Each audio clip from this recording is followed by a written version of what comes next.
about that a little bit. And then, Kherson front recapture and encirclement of a large swathe of territory in the northeast. Yeah, so overall, I think we just talked a little bit about right now. It seems like Ukraine's main limitation is, I think it's sort of what you described, right? I mean, they've got to get the plan in place. They've got to get the logistics in place. They've got to get the reserves in place, the people and the equipment and so forth, and then they've got to execute, right? And it's a little bit boring. It's going to be a little bit tedious, but one chunk of territory at a time, we're going to see that happen. And I mean, it's at this point, I don't think it's we don't really need a crystal ball to see it, right? We've seen it happen multiple times. So, I think that's I think you painted a pretty reasonable picture of the current military situation, Doman, to be perfectly honest with you. But yeah, that's my takeaway. I'm trying to think of anything specific Yehuda said in terms of like updates. I mean, obviously we talked about the Kerch Bridge and how it's going to affect the logistics situation in the south negatively, extremely negatively, more or less, and that increasingly Russian logistics, like the neck, the artery of Russian logistics, the neck is exposed. Like it's getting to the point where even like Soviet stuff could start hitting some of this logistics, the key logistics nodes in the Russian supply chain. So that's I think broadly speaking, that's kind of what we talked about, the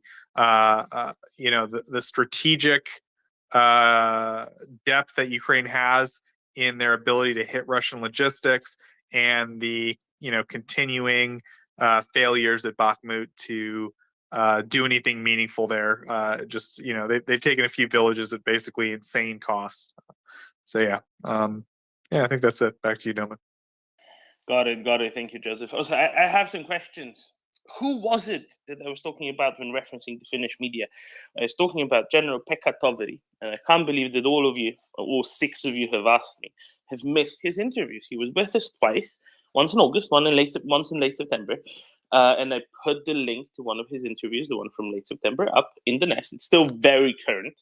This was recorded after the big Ukrainian push towards Kupiansk, but before Liman was liberated. And if you click up in the nest, there's a link to the MriyaReport Spotify. You can also listen to it on Anchor if you don't want to make a Spotify account. Same thing, apparently, same company. We can listen to Anchor through Anchor on the website as well. You can just search on Anchor for MriyaReport. Just have to spell it right. But there's a Spotify link above if you're interested. And he talks about leopards. He talks about how cool leopards are. He says some of the meaning things about Soviet derivative armor. Talks about armatas, the elusive armatas a little bit. Talks a lot about logistics. Shares a funny story about Russian military behavior and how unconscionable it is by Finnish standards. It's great. He's fantastic. So go ahead and listen above, and sooner or later we'll have him come and join us back again, because we, just like the Finnish national broadcaster, know just what an excellent general, excellent guest, excellent interlocutor he is.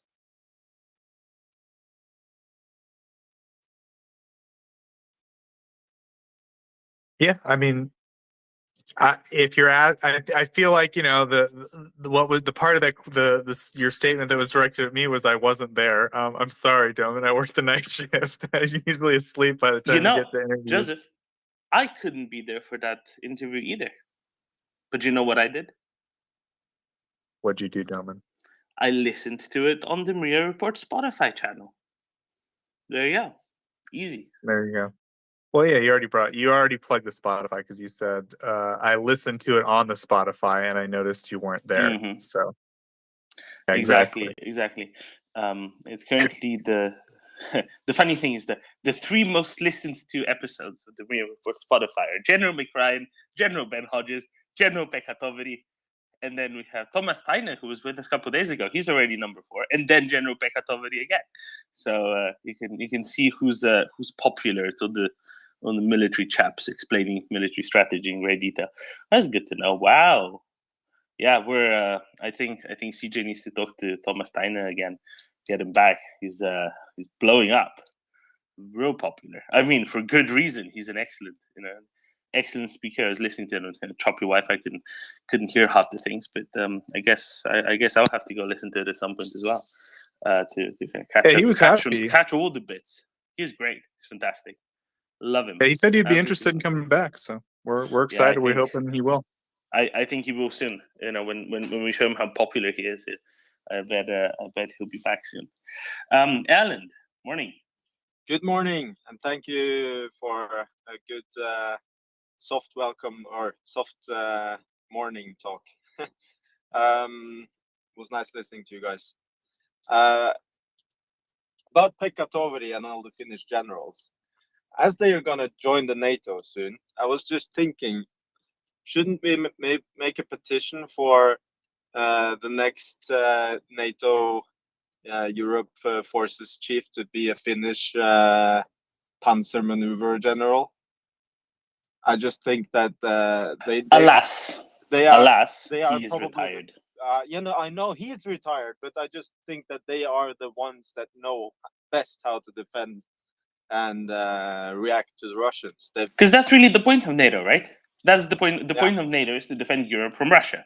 So I think you're onto something here. It's a good point. It's a not good just point. defend, but to fence them off, to deter. Yeah, exactly. The first thing they'll do is they'll come to the alliance. They'll be like, "You guys haven't all built a giant mega shelter that can hold everyone in your entire population and feed them for like a year while you fight Russia. Like, what have you been doing for 100 years?" I think that'll be the first thing you guys say to us, right? Well, I'm not Finnish. I'm Norwegian. And I admire the Finnish a lot, though. But I think one thing that we'll see happening soon is that, first of all, the amount of conscription-based armies are going to raise a lot, because both Sweden and Finland are conscription-based. And there are some other nations talking about moving back to conscription-based military. So something will happen for sure, at least in Europe. So maybe. I don't know how many are going to go the conscription route because of that, on top of Sweden and Finland. Just because it's very difficult to set up the system properly, and for many countries that face much less of an existential threat, right, by their borders, it's generally not worth investing so much into training. But I think you're right. I mean, definitely by sheer fact that Finland and Sweden are conscription. At least Sweden's kind of a hybrid, right? Finland's more conscription based than Sweden is. Militaries, it's going to be it's definitely going to change things a little bit. Swedish are going more towards conscription. You're right. Yeah, the Swedish hybrid system failed totally. They first tried to fully professionalize their army. That failed completely. Then they tried to do this hybrid system, and that failed as well. It's just the whole system is built upon conscripts coming in and serving for a year. And I agree, it's very difficult to build it in a well-mannered way, but when you got the hang of it, you don't necessarily need to call every 18-year-old man like Finland does. Like, we call, I think, not even like half a third or something, right? Yeah, something like that. Yeah. So it's not about calling everyone in for service, but you call an average of the population, which tend to be, not to be offensive towards anyone, it tends to be a little bit better quality baseline of soldier kind of material, and that's what a lot of the people that are pro conscripts are advocating. Basically, what you're saying is in countries without a very strong military culture necessarily, right? It's not going to be seen as a very prestigious career option. In some countries with a strong military culture, like in the US, it's kind of seen as a very reasonable, sensible, high quality career option, right? Or maybe in Britain, maybe in some other countries. I'm not going to go name any. It's not seen as prestigious, so you don't get as complete a pool of applicants, right? Whereas in Finland, everybody goes, so you get all the people. Exactly. Like, for instance, I lived in Italy for many years, and they have a huge problem with their professional army. They tend to recruit in poor areas with uneducated people, or in the more right-wing extremist fashions of society, and yeah, it's a huge problem. Both the extremist part and the problem that the people that end up in the army, at least in the lower ranks of the army, they are the people either without any options or with some special views. Sorry, Yeah, where and is this? that's Italy. I was talking about Italy. Thank you. Yeah. Anyway, but let's get to kind of dial back to the biggest changes, and of course we discussed a little bit of Finnish and Swedish NATO accession with General Pekka Toveri as well. Both times he was on, actually, because that's, if you have a Finn on, of course that's what you're going to be talking about. I'm also getting messages. Yes, dear people of Finland, I am aware that he's not technically retired, that he's now in the reserves, but that's every Finn. So Roman, don't upset the Finns. They'll use like forest traps on you. You've seen those things they made in the Finnish Winter War. Yeah, I know. Anyway, let's since we're talking about Finland and Sweden, I just want to give everyone an update. At this point, it's still 28 countries that have ratified. It's only Hungary and Turkey outstanding. 2 countries on top of that have still not deposited, which basically means carry a piece of paper in a briefcase from their embassy in Washington, D.C. to, the State Department or the Department of Defense, wherever, somewhere else in Washington, right? So they basically have to take a briefcase, put the right piece of paper in, and carry it to the right address in Washington, and then take a picture as they're handing it over to the right guy. So everybody's done that has ratified, except for Greece and Portugal. They'll get around to it, that's fine. And then Hungary and Turkey still need to ratify. And I don't think it's entirely clear when either of those is going to happen. Hungary, interestingly, said, yeah, we don't really have anything against it. But then there was a vote saying that, can we schedule this when it's going to happen? I'm getting a question. Oh, is it really in Washington? Is it not in Brussels for NATO? I'm pretty sure it's the U.S. State Department in Washington, because yes, the headquarters of NATO are in Brussels, but the U.S. is the depository state, right? So if you think of how treaties work, there's always a depository state that holds on to the original treaty, and that's where all the amendments have to be filed, and that's why the deposits happen in D.C., not in Brussels. Where were we? Right. So it's unclear when Hungary is even going to discuss it. It is on the schedule for the current session of Parliament, which is basically, well, it was this week and then until next week, until the 17th, I think. But it's not scheduled yet. And I think it's possible. It's one of the few things that are in this session that aren't scheduled yet. What's Turkey doing? Who knows? I have no idea at this point. I think they might eventually get around to it, but they're just trying to extract as many concessions in that time as possible. So it's going to take a while. There you go. Sorry about that, Joseph. I still find it very sweet that, basically from what I understand, Turkey said, oh, we got no problem with Sweden joining, and they've tried to say like they were cool with Finland. Oh, okay. Yeah, sorry. We've got no problem with Finland joining, right? Like, and they've sort of tried to isolate Sweden and get Finland in, and then maybe Sweden's left out in the lurch. But like sort of, but as an act of courtesy, like they've sort of stuck together, right? Like there's nothing formal that says they need to join together, but they've decided to do it together. I don't know. Just that, to me, that's very endearing. I think that's nice. Yeah. There you go. Sorry for the distraction, the deviation, but I just wanted to note a couple of things there, just so everybody's up to date before I get lots of questions later on. There's a meeting in Ankara sometime soon. Maybe it already happened. I forget. But yeah, yesterday was the new scheduling round, and it didn't get scheduled either in Hungary. Whatever. Anyway, Alan, get us back onto talking about Ukraine. Oh yeah. Oh, I just was thinking about this bridge thing, and I was kind of hoping for.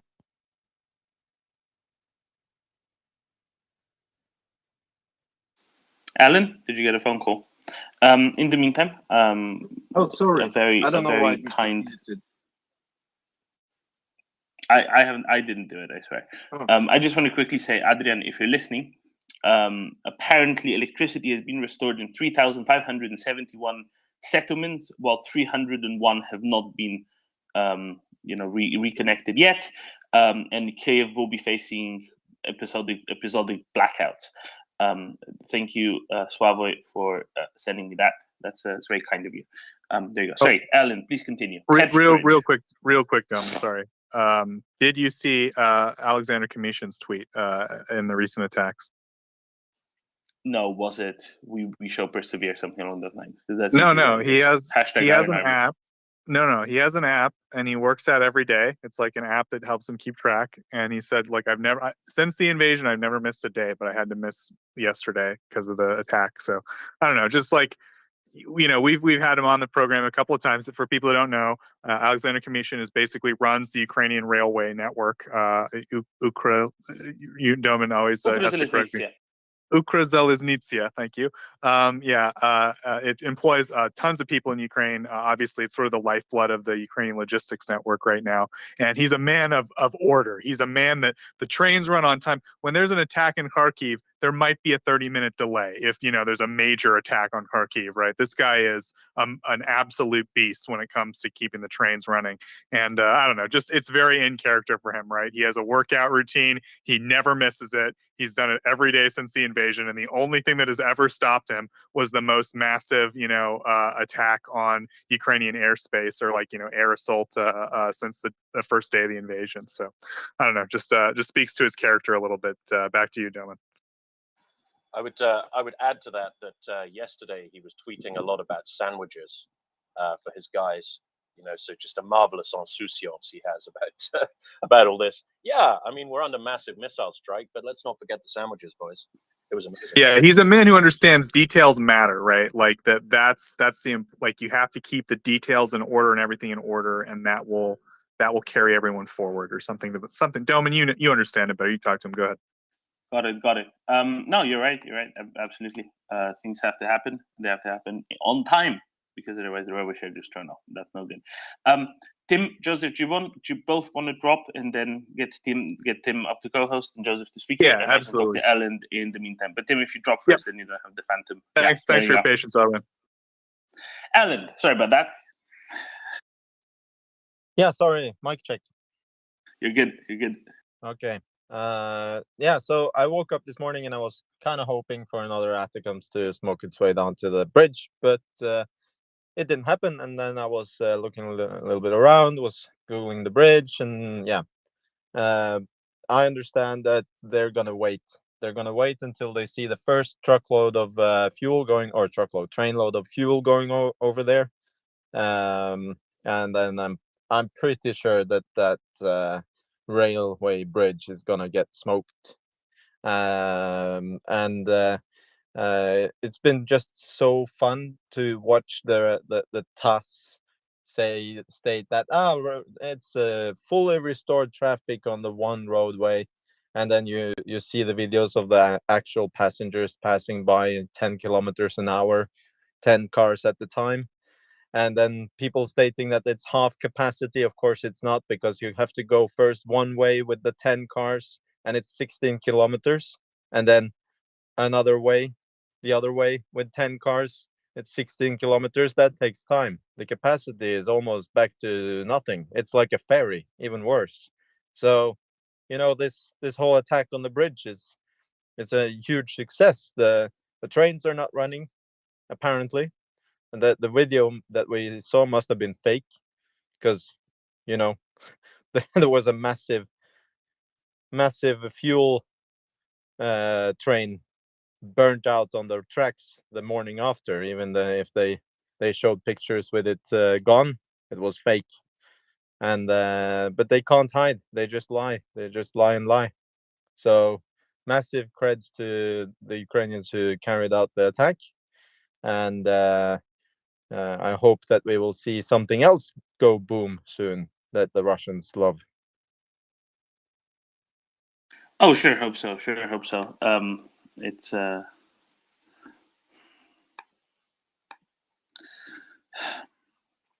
It's very frustrating that Russia's still there, but at the same time, as you noted, those attacking strikes, and yes, they were attacking strikes. Say people who understand this stuff have really taken it out of commission, and I'm very glad for that. It was very amusing when the Russians said, "Yeah, no, we'll have it all up, and in a few hours it will all be restored." Yeah, right. And then you look at how all of that, all of the railway tracks were bent and destroyed and fused together in part, and yeah, good luck with that. Actually, no good luck, bad luck with that, but it's already pretty bad, so it's right.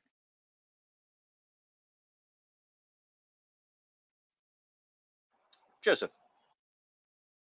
All right, guys, I'm going to say goodnight, but I'm going to give out one last plug for our marathon of interviews today. So we have starting the marathon of interviews. Oh, God, I should have prepared myself for this.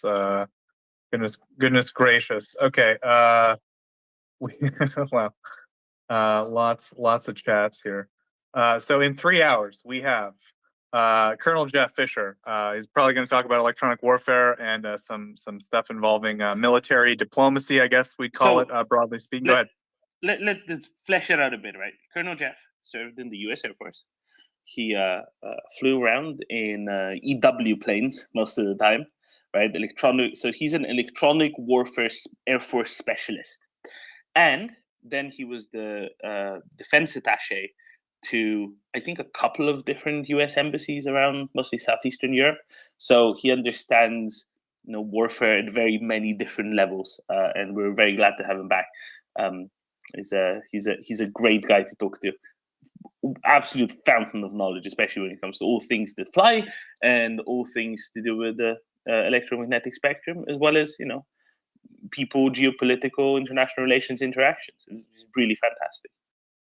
Yep, absolutely great guest. So he'll be here in about 3 hours. Top of the hour, he'll be here in 3 hours. So definitely looking forward to that very soon. Get ready, Doman. Then we have up next, we have Caleb Larson, I believe. Is that right? Yeah. Up next, we have Caleb Larson. That's going to be in 7 hours at the top of the hour. He is a journalist. Basically, he's been in Le Mans, and he's going to give us an update there, basically covering specifically the Russian war crimes that have been uncovered there. It's going to be quite a monumental interview, I'm pretty sure. So definitely tune in for that. Again, that's going to be in 7 hours at the top of the hour. And our last interview for the day, Doman's last interview for the day, is going to be in 10 hours, and that is going to be Matthew Van Dyke. He's basically training. He runs a program that trains soldiers in Ukraine to fight against Russian forces. So 3 excellent interviews, very different subjects, right?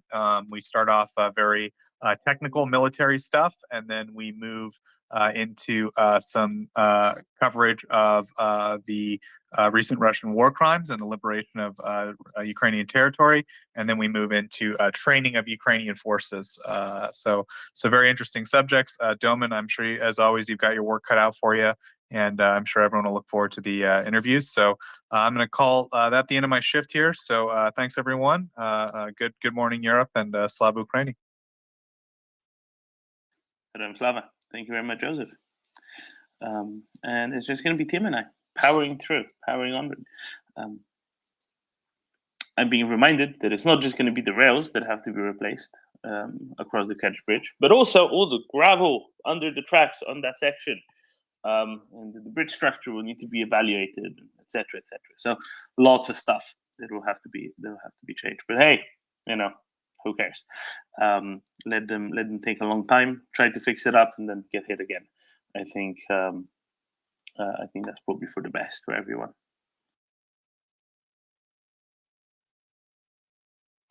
Did we have a crash this morning? Yes, about an hour and a half ago. Okay. I was wondering because the numbers are usually a little higher, so it looks like many of our listeners have not found us yet. So please, everybody, do retweet the space. We know how many people have retweeted the space. So the idlers among you, we know who you are. So please do retweet the space. Let's get the listener base up. And if you have any questions or comments or news, please do come up and give us a shout. Doman and I will be here all day. And as as Joseph has just said, we do have some very, very cool speakers coming up. I'm particularly looking forward to Jeff, to Colonel Jeff, our US Air Force man, who's been on the show a couple of times. He's always absolutely fascinating. He has forgotten more about aviation than any of us will ever know. Possible exceptions include Waypoint, but certainly the rest of us. He is really a knowledgeable and very charming guy. So do tune in for that in just over 3 hours, 3 hours and 2 minutes. Tim, so yesterday we went through the Saturday MOD DI update. They never got to the Sunday and Monday ones. Should we fix that? Okay. Because we're running behind. That's no good, is it? We're running behind, indeed. So hang on, just waiting for my computer to unscrew itself. Is it a computer or a screwdriver? It's a computer. It's like a computer. It's just older. So I have to make sure it's topped up with coal and all that sort of thing. Okay. So Tim, do you know what a computer virus is? No, not really. I know they're bad for computers. It's a virus that's good at mathematics. Was that a joke? Maybe. Only if it was funny. Have you been drinking with Yehuda again? I mean, he wasn't around much on the weekend either, was he? This is true. This is true. Okay, so we need to do yesterday's and this morning's MOD updates, so we can have a look at those. Now let's do Sunday first, because Sunday is the fun one. Oh, okay. Right. So we're a bit behind on the MOD updates, as Doman rightly points out. So let's have a look at Sunday, the 9th of October.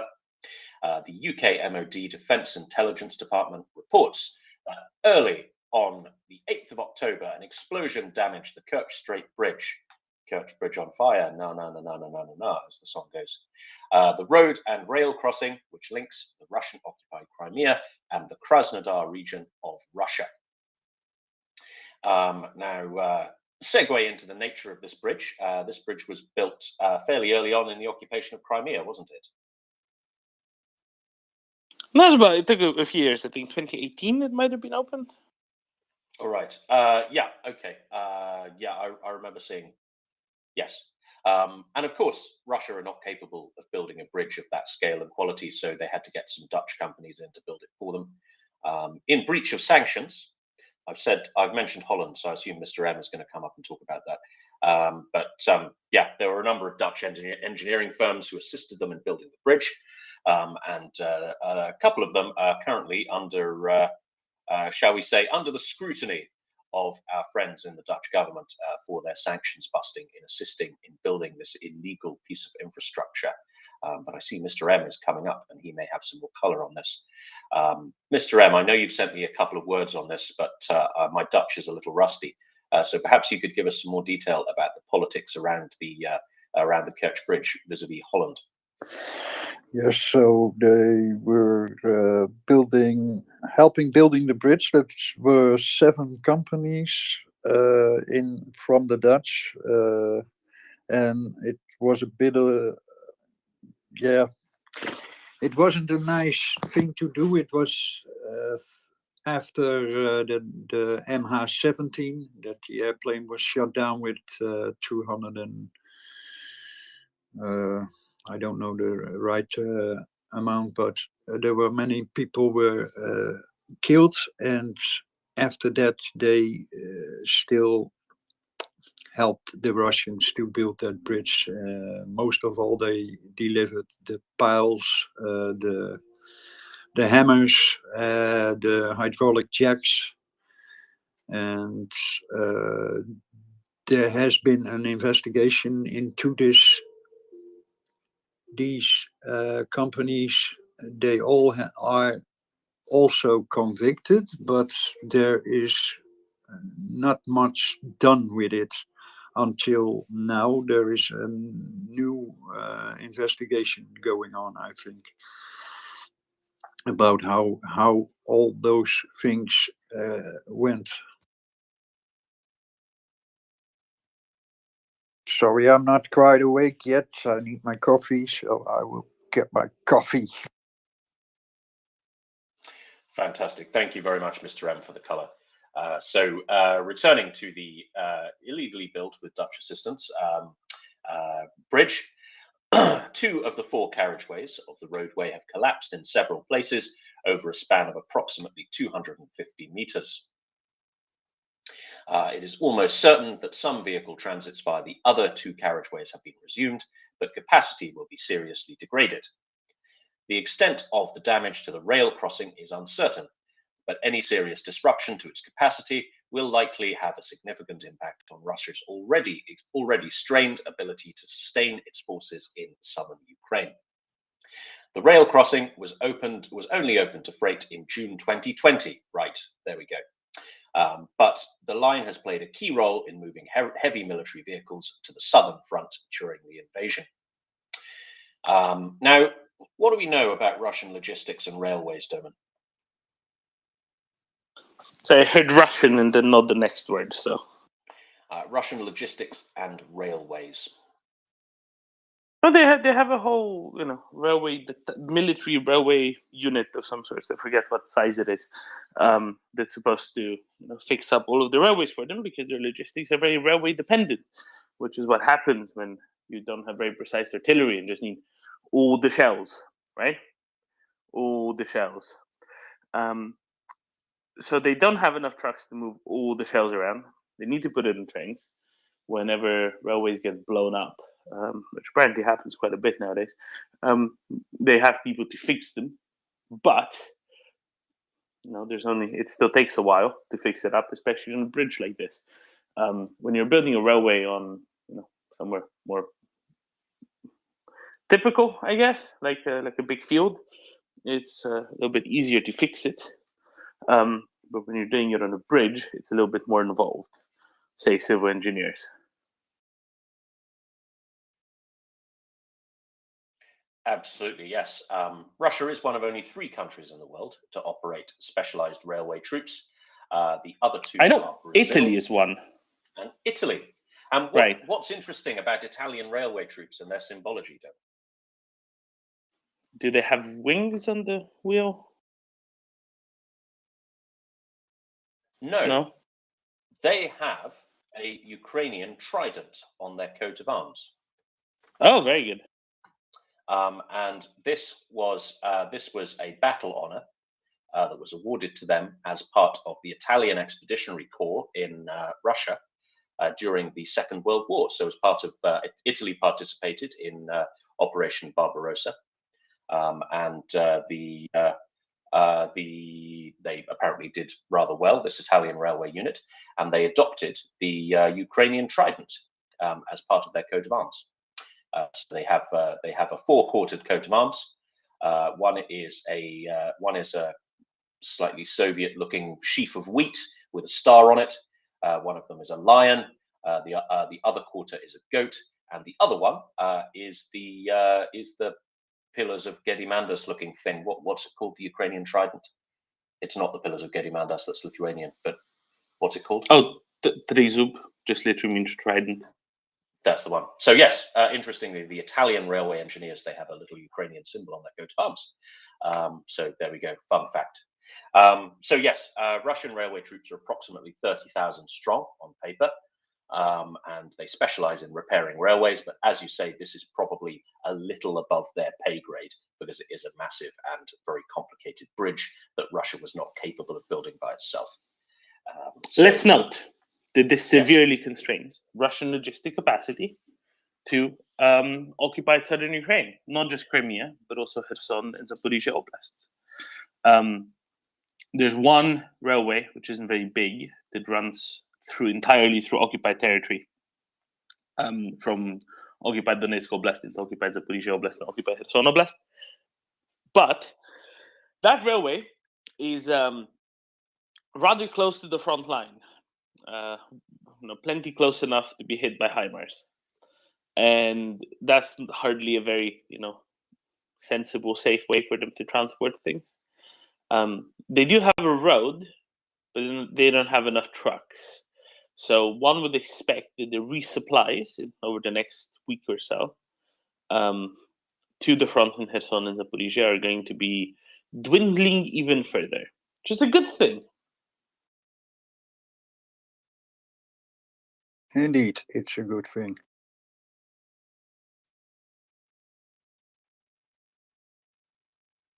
Absolutely.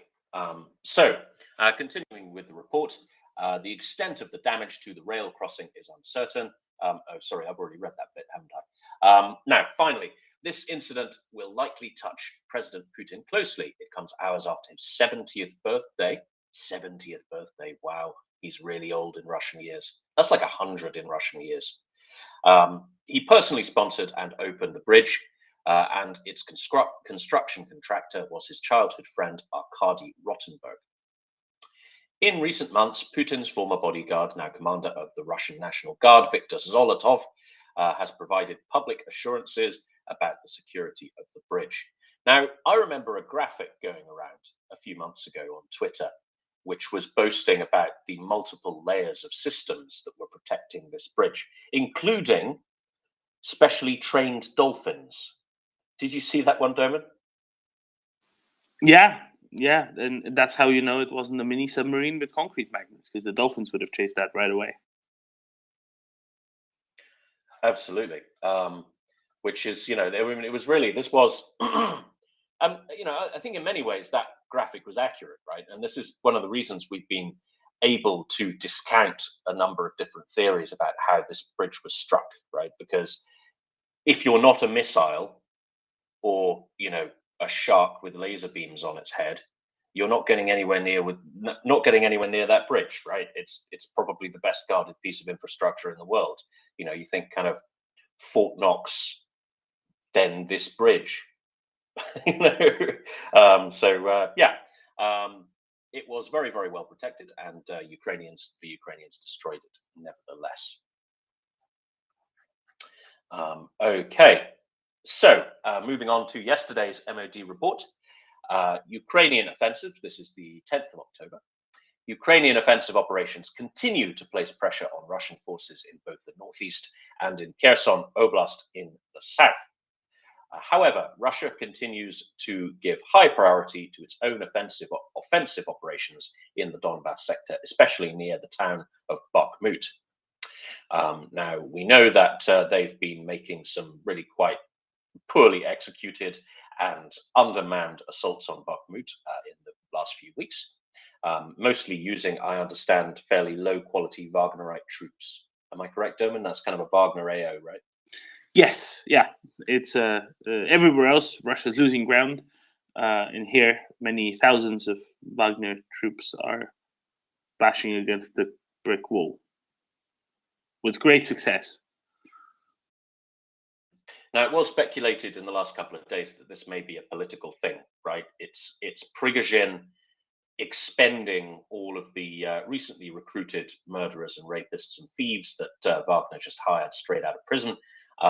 And he is using them to give the appearance that Wagner is militarily relevant for political reasons, which I think is certainly a credible theory about why they're doing this in Bakhmut. Another simpler explanation is just straight up incompetence, but we know that already. So the MOD report continues. Over the last week, Russian forces have advanced up to 2 kilometers towards the town on 2 axes, coming closer to breaking into Bakhmut, which has suffered very extensive damage from shelling. These forces have likely included Wagner, private mercenary units, including personnel recently recruited from Russian prisons. It's good to see that the MOD report are getting all their information from the Maria report. This is amazing. Russia's continued efforts to progress its grinding Donbas offensive in the face of serious threats on its operational flanks highlight the imperative to deliver operational success while also underlining the inflexible operational design. Also underlining the inflexible operational design which has undermined its plans so far. So a very understated way of saying, in typical British civil service fashion, that basically Russia has failed to react to changing doctrinal circumstances, particularly the extremely high quality of the Ukrainian army, and this has meant that their attacks are, their attacks are not. Basically, their plan is a bit of a damp squib. So they're continuing this offensive in Donbass. They seem to be ignoring the fact that their theater flanks in Kherson and to the north in Luhansk are basically failing, and they're throwing everything they've got into a plan that has not succeeded. That would be my reading of that, wouldn't you say, Doman? Yes, rather. I mean, they did take a couple of little villages over the recent weeks. Well, what remains of a couple of little villages over the recent weeks. Good job, I guess. And elsewhere, they've lost many thousands of square kilometers of territory. So, it's about even. Absolutely. So, do we want to do today's as well while we're at it, while we're doing MOD stuff? No, let's save today's. Let's go to Peter. Hear what Peter has to say, and space it out. We just had a backlog. Backlogs aren't good. Peter. Yeah. Hi. How are you this morning? All right. Yeah, we're all good. Yeah, Carry on. Now, obviously, there was, Putin originally wanted to take the country, and then, like a rejected husband, he decided to destroy everything because Ukraine wanted to go to Mr. West. And what his plan then was to actually take all the coast and deny Ukraine sea access, and to destroy as much as he could in the country so that he could wreck that country. The reason he wanted to wreck that country is this is a battle of the dictators, both in Belarus and in Russia. They are fighting for their own survival against what they see as democracy, as a showpiece on their doorstep, personal freedom, and basically personal prosperity. And that is actually threatening Russia, and it's threatening Belarus even more at the moment. Now, I noted this morning that Belarus have agreed to join forces with Russia, and as we know, the Belarusian army is useless.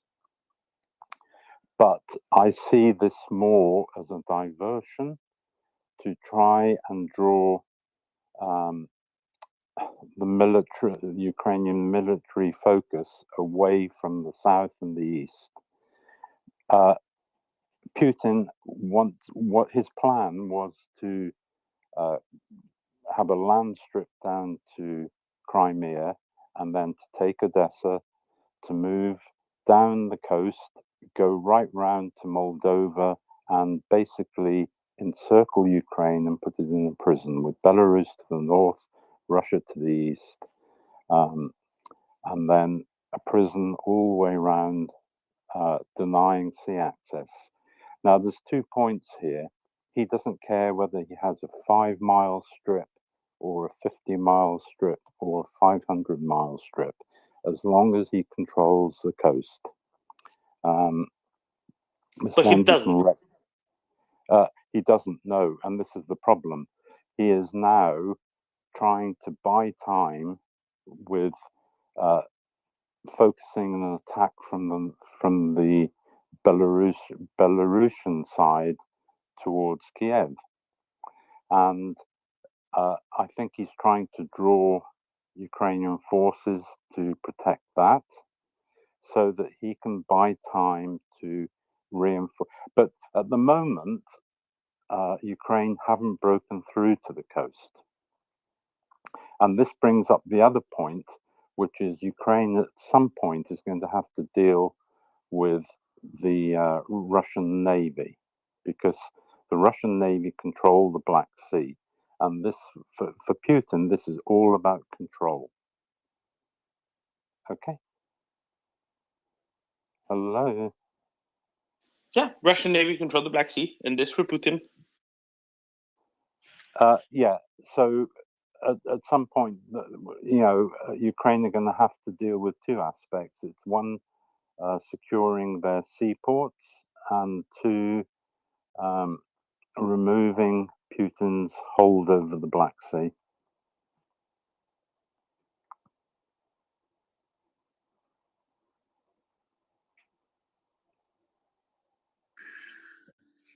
Peter, Yes. maybe you're cutting out a little bit.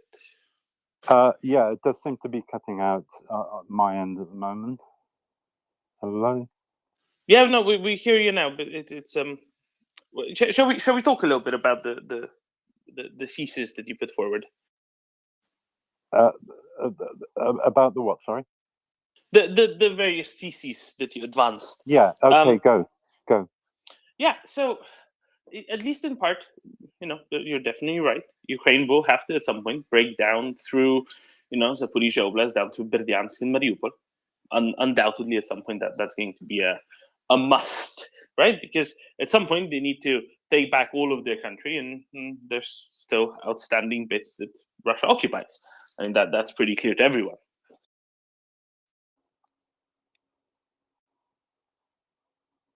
However, when you say, at some point Ukraine will have to deal with the Russian Black Sea Fleet, I don't think that's really necessarily true at all.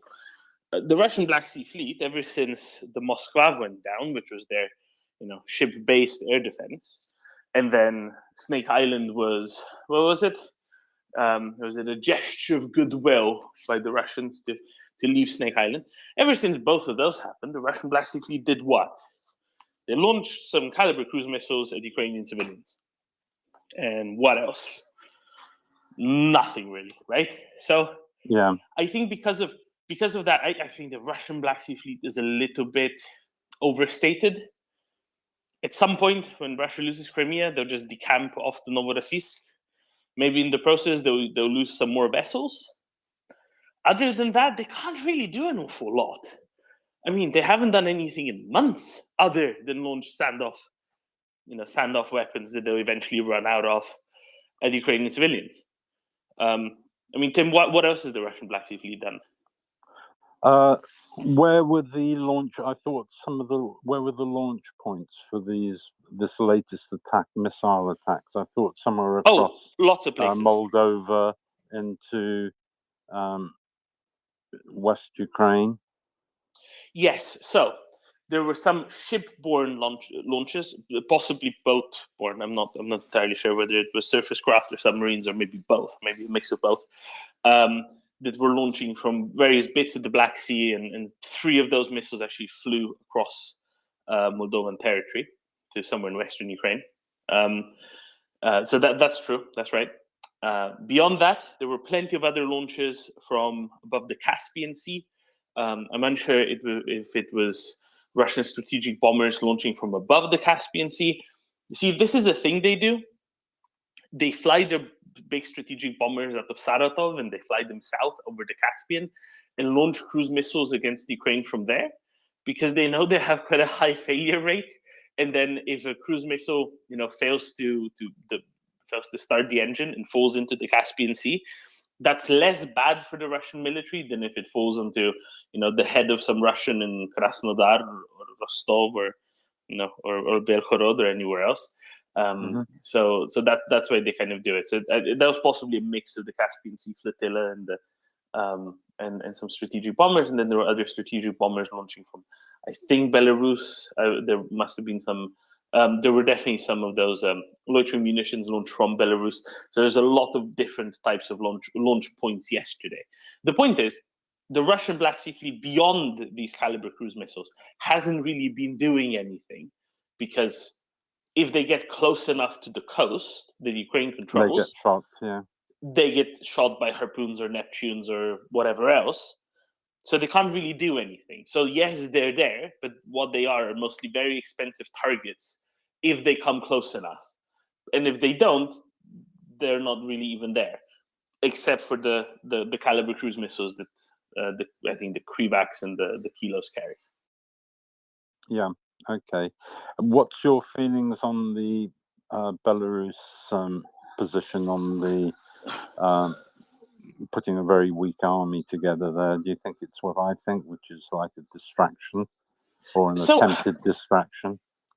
So we were talking to some people about this yesterday, right? Some military types. Maybe Tim can chip in on this.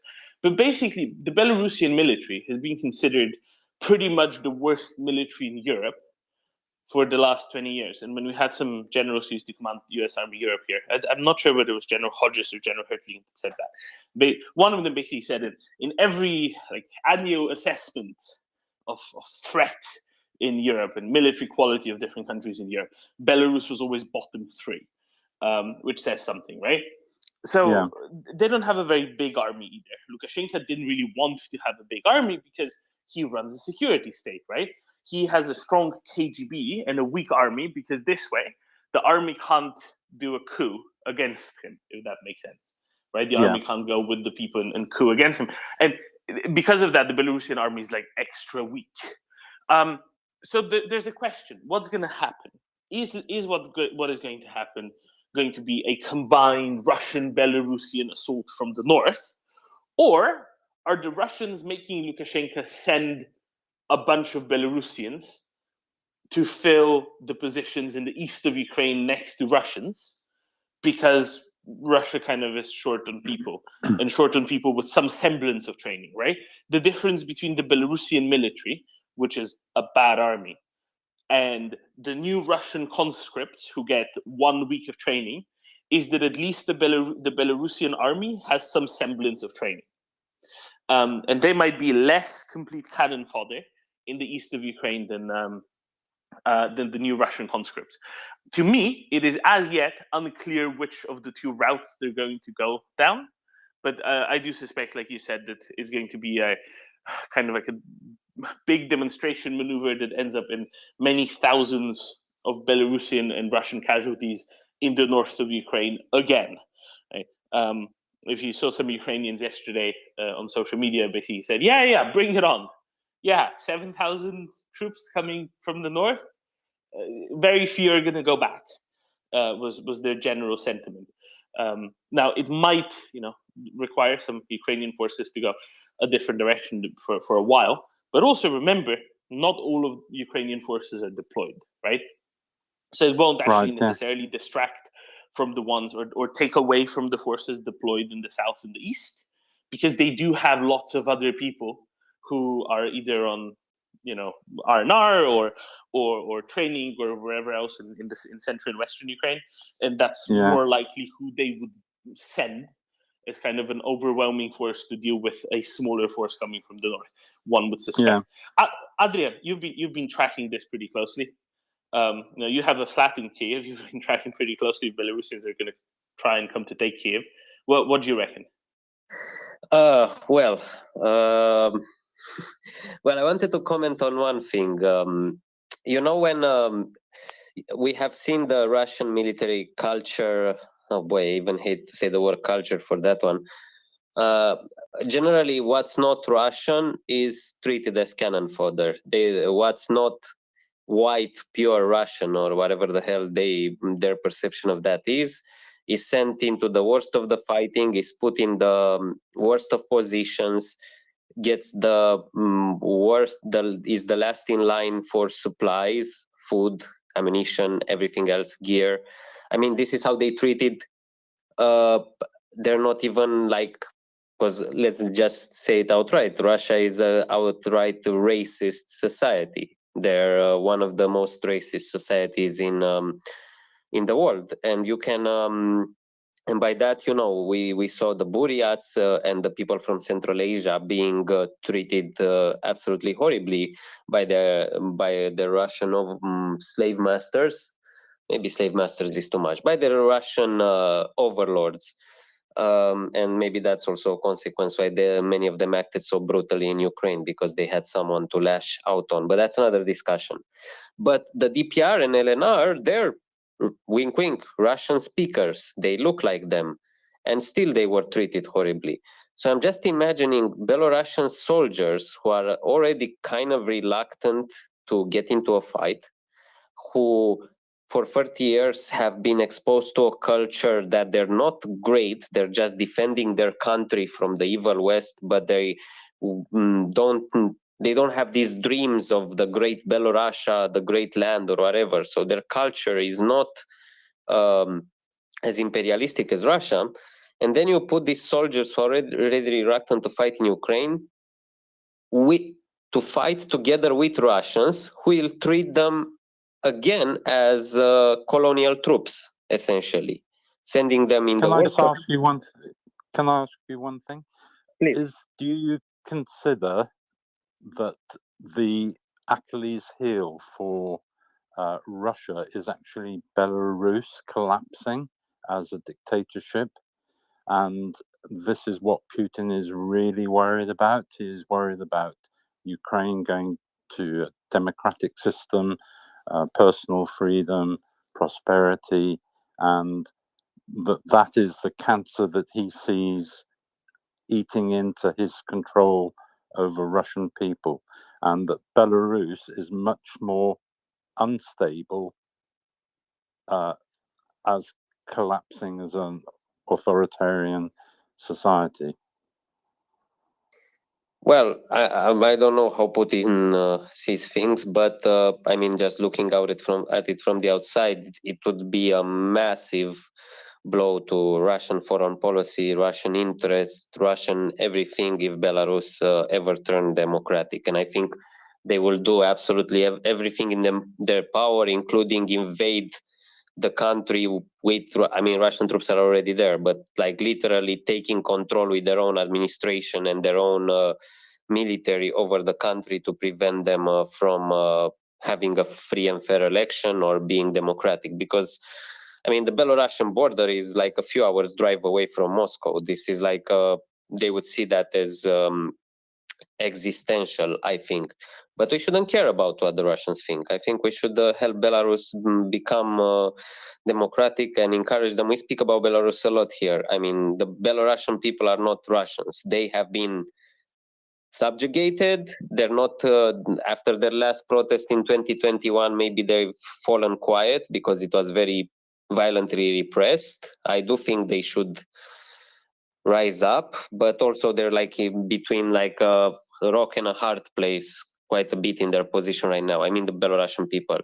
So yeah, I wouldn't say if it's an Achilles heel. Putin has many Achilles heels that he's trying to keep in check.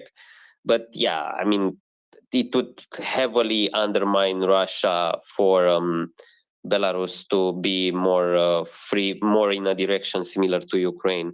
And that's why I always encourage that after Ukrainian victory, we should really focus on if we really want to keep Russia in check and isolated and maybe push it towards some change, getting Belarus on a democratic path is absolutely essential.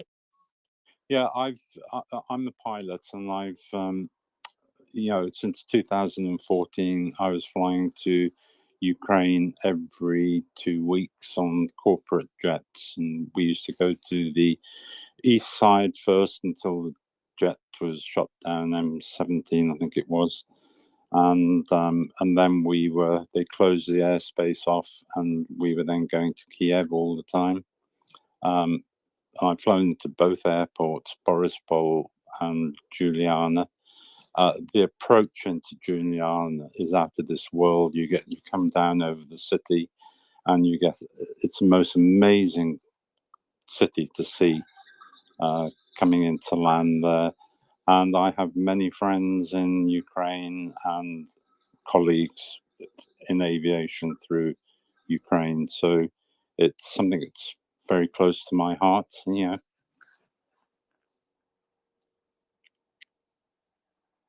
Yeah, I love. Awesome! I love flying into Giuliani too, where as a passenger. I'm not a pilot, although I wanted to be. And yeah, the approach to Giuliani is amazing. I've had 25 years flying private jets all over the world, so you know, I've seen many things with it. I've been very lucky, you know.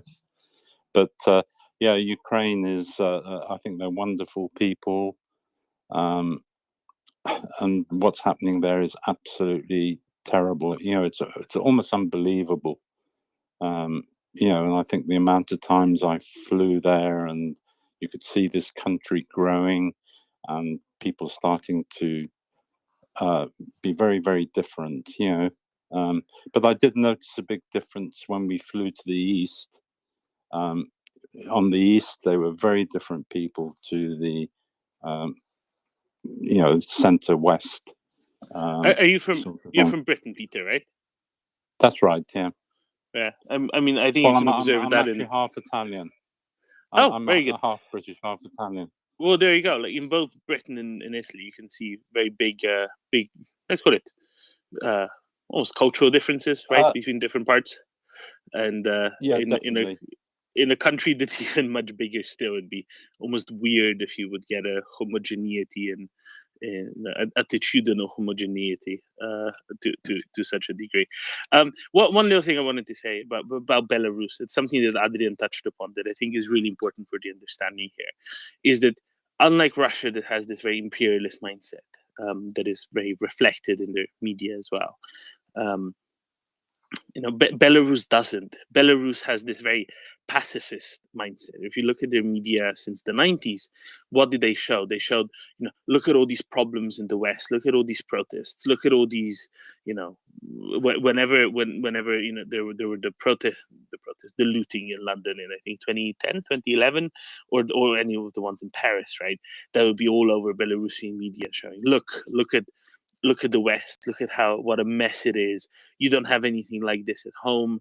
You know, yes, you might not have all your political rights, but you know, Batko keeps you safe and peaceful, and everything's calm and structured, and it's no problems, right? So, but because of that, the Belarusian society really doesn't have a stomach of going to war for the imperialist tendencies of their neighbors. So unlike in Russia, where the invasion of Ukraine is really broadly supported, that really isn't true about Belarus, and it probably isn't really true about their military either.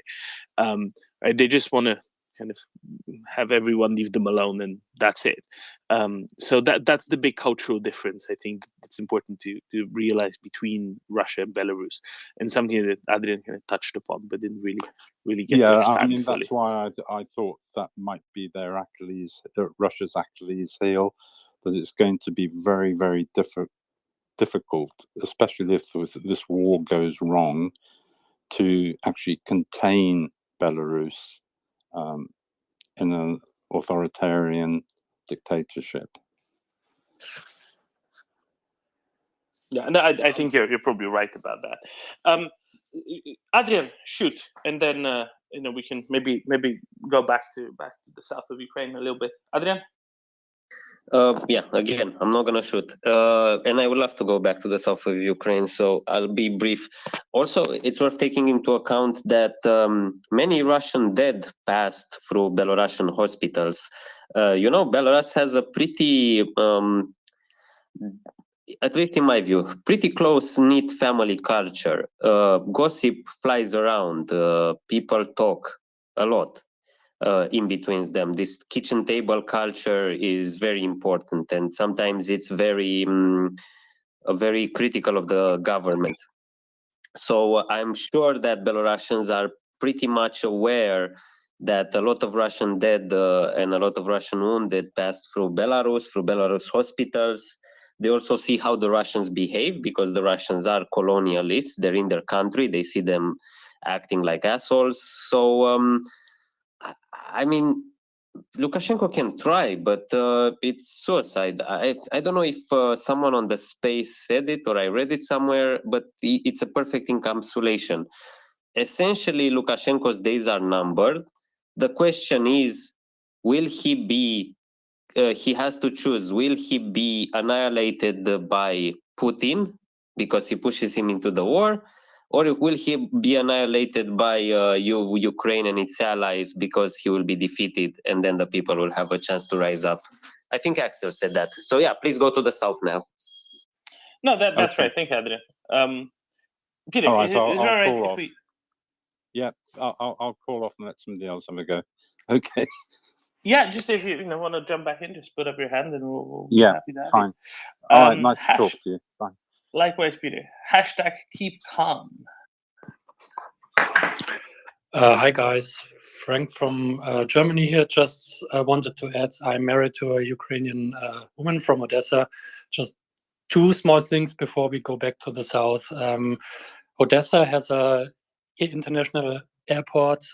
Maybe Peter has already been there, and I can recommend the city. And the airport has been extended with a new runway and a completely new international terminal under which was finished under President Zelensky after being stalled for 3 or 4 years. So after the war, I highly recommend flying, landing, and being in Odessa.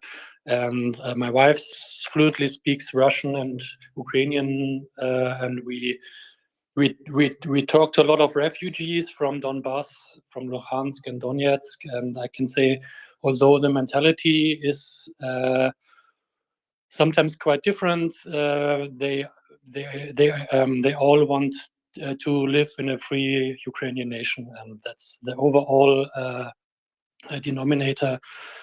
So even if you sense some cultural differences, it doesn't mean that they are want to be with Russia or something. Thank you. Thank you, Pam. Yeah, I don't think anybody was ever suggesting that, right? It's pretty clear how it's going. But yeah, like especially in every large country, you're going to have regional differences to that respect. I mean, Germany, for example, right? From Bavaria to Mecklenburg-Vorpommern, it's hardly the same attitude to everything, right? And that's a much smaller country by area, but by distances than say Ukraine is. Anyway, Tim, should we talk a little bit about Kherson, perhaps? Okay. Just before we move on, I wanted to add some very quick color on the armed forces of Belarus, as this was asked, I believe, earlier in the conversation. Now, as you've said, it's very important not to take Belarus seriously. Right, this is not a significant military power. They have an armed force of around 50,000 on paper. They are nearly all conscripts, and given the character of Belarus that Doman touched on, they will be fairly reluctant conscripts who are there because they have to be for 18 months or 2 years or whatever it is. They're not anticipating doing any fighting. What is interesting is that the armed forces of Belarus, included in the numbers, are the internal troops of Belarus. There are about 12,000 of those. They have an internal security role. So they are policemen. They are gendarmes. They are militarized policemen. They are not soldiers. So what you're looking at is a ground force and an air force that is very, very small, is manned by very reluctant people, not professional soldiers. It is very, very underfunded. They have a budget of about 500 million euros equivalent. It's around 1% of GDP. This is very, very low priority stuff. As Doman mentioned, the nature of security-orientated states is they tend to de-emphasize the armed forces because that tends to be, that can create a threat to the power of the political establishment. Russia is like this as well. If you look at how low down in the state pecking order the Russian armed forces are, completely subordinated to the security apparatus of the state, and de-glamorized in normal times, at least in Russia. And Belarus is very much the same. The Belarusian armed forces has antique equipment. They've got enough shiny looking stuff to hold a spiffy parade every once in a while, but the rest of it is kind of museum pieces. I mean, they still operate T-55 tanks, for example. So literally tanks from the 1940s when they were designed.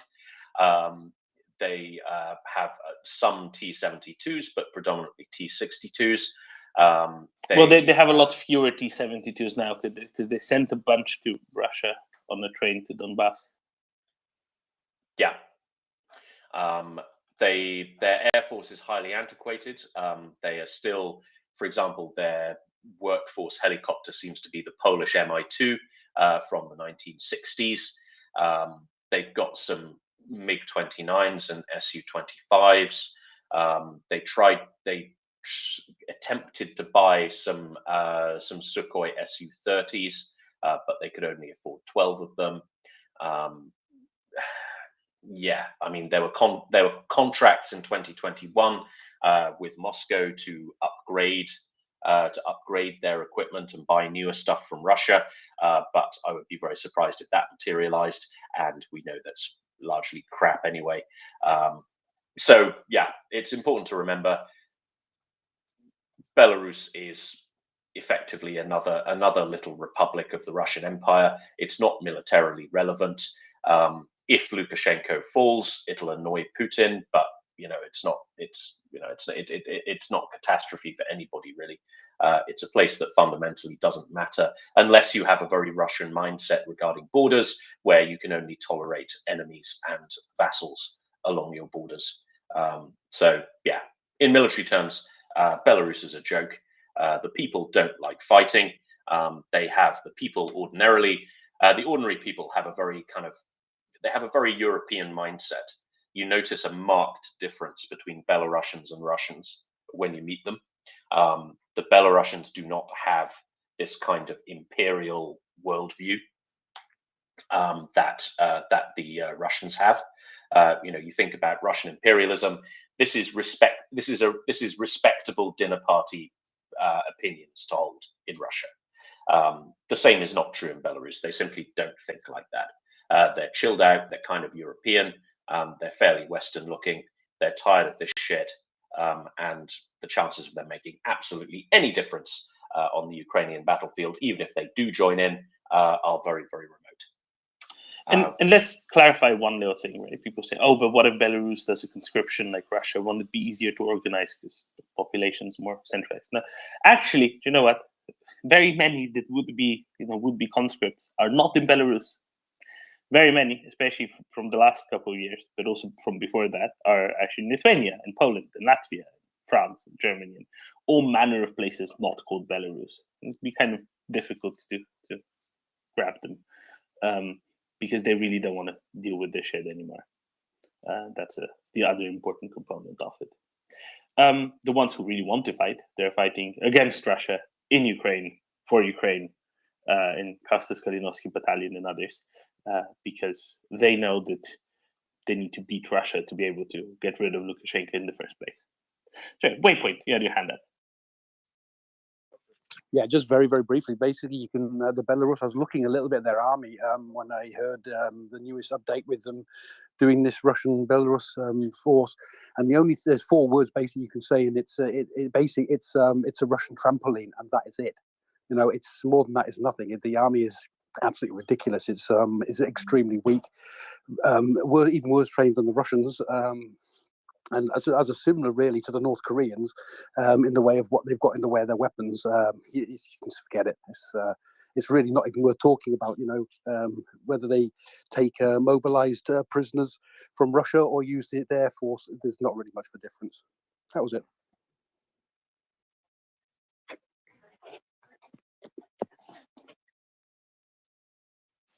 Thank you, Waypoint.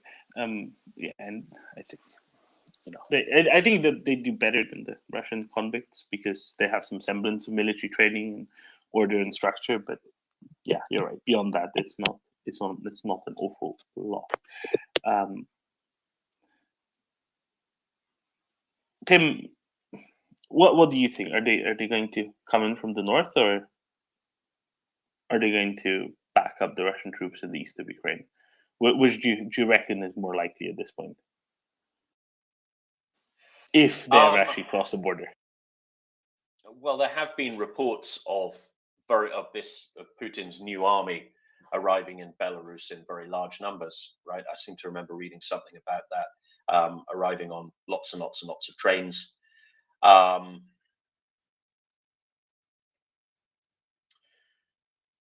if I were See, Russia, because yeah. one of the things I was thinking, Tim, is, often it's good for, let's call it for what it is. This is a colonial army approach for Russia, right? Often they send the colonials further away from where the colony itself is, and this is where I would think, oh, maybe the Russians would prefer to send the Belarusians to the east as opposed to right across the border from Belarus. Fewer places to kind of run away to and hide, and maybe they're sending all these Russian troops to Belarus to attack from Belarus, and then maybe ship the Belarusians off to the east. To, I don't know, to make them farther from home and more reliant on whatever military organization it is. Now, one consideration for if we're talking about Belarusian troops here, one consideration might be the location of the Belarusian Legion that's fighting for Ukraine. Now, there's about 6,000 of those. And there is quite a significant formation. And if I were running this war from Russia and I was using Belarusian troops, you wouldn't want countrymen facing each other across the battlefield, because that doesn't tend to end well, because people don't like shooting at their own countrymen, who may or may not be their own relatives. There's also that consideration. If I were Russia, I would be using this new army to backfill what they've already got.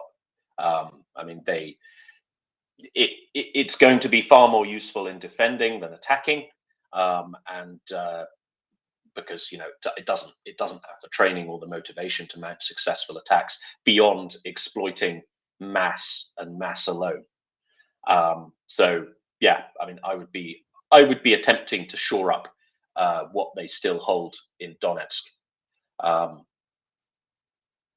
That would be my approach. I think opening a second, opening another front, so to speak. It's probably inaccurate to talk about fronts on such a relatively small theatre of operations. But opening up a new front to the north. I don't really see the point.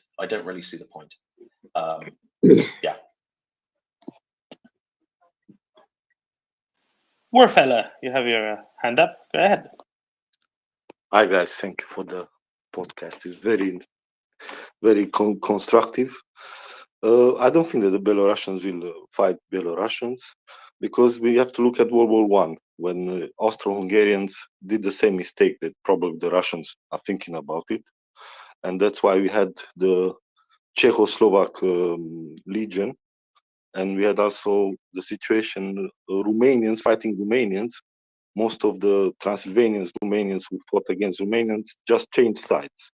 So this idea of Belarusian fighting Belarusian might be okay in Moscow, where they have a lot of lack of brain, but for the conflict itself is just nonsense. Thank you.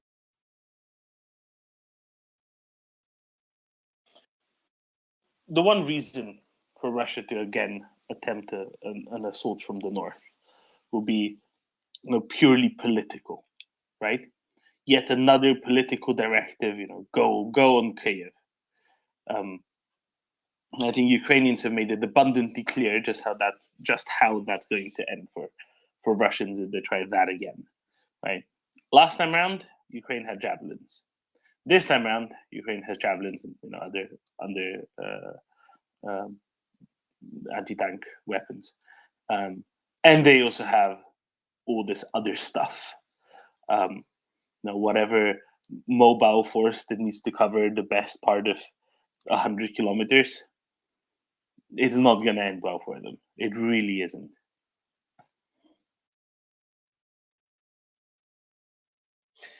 Shall we have a look at southern Ukraine then? Let's move on from Belarus hour. Let's have a look at southern Ukraine then. So the one thing that struck me yesterday, I was looking at some maps, because I hadn't been looking at maps for a few days, and I was looking at some maps. I think this one was from Military Land, and it showed Suchy Stavok, I know I'm going straight into the meat of it.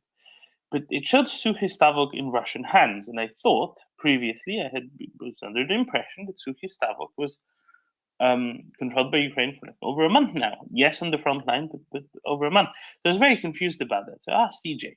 And CJ said, yeah, no, the front line kind of went through there the whole time, and this whole time the village has basically been contested and kind of went back and forth, and it's not really important in itself. It's more about the direction. I was just very confused about that.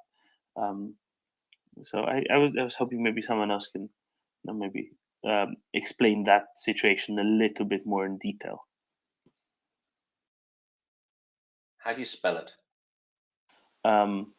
Sierra Uniform Kilo Hotel Yankee India space Sierra Tango Alpha Victor Oscar Kilo.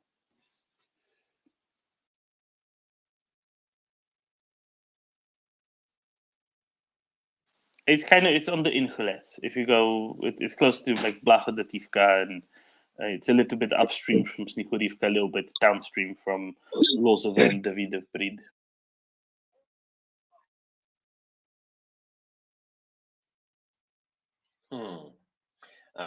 Yeah, no, I don't have anything on that. I mean, I've got some notes here about the Kherson AO, but I've not heard that town mentioned specifically. No.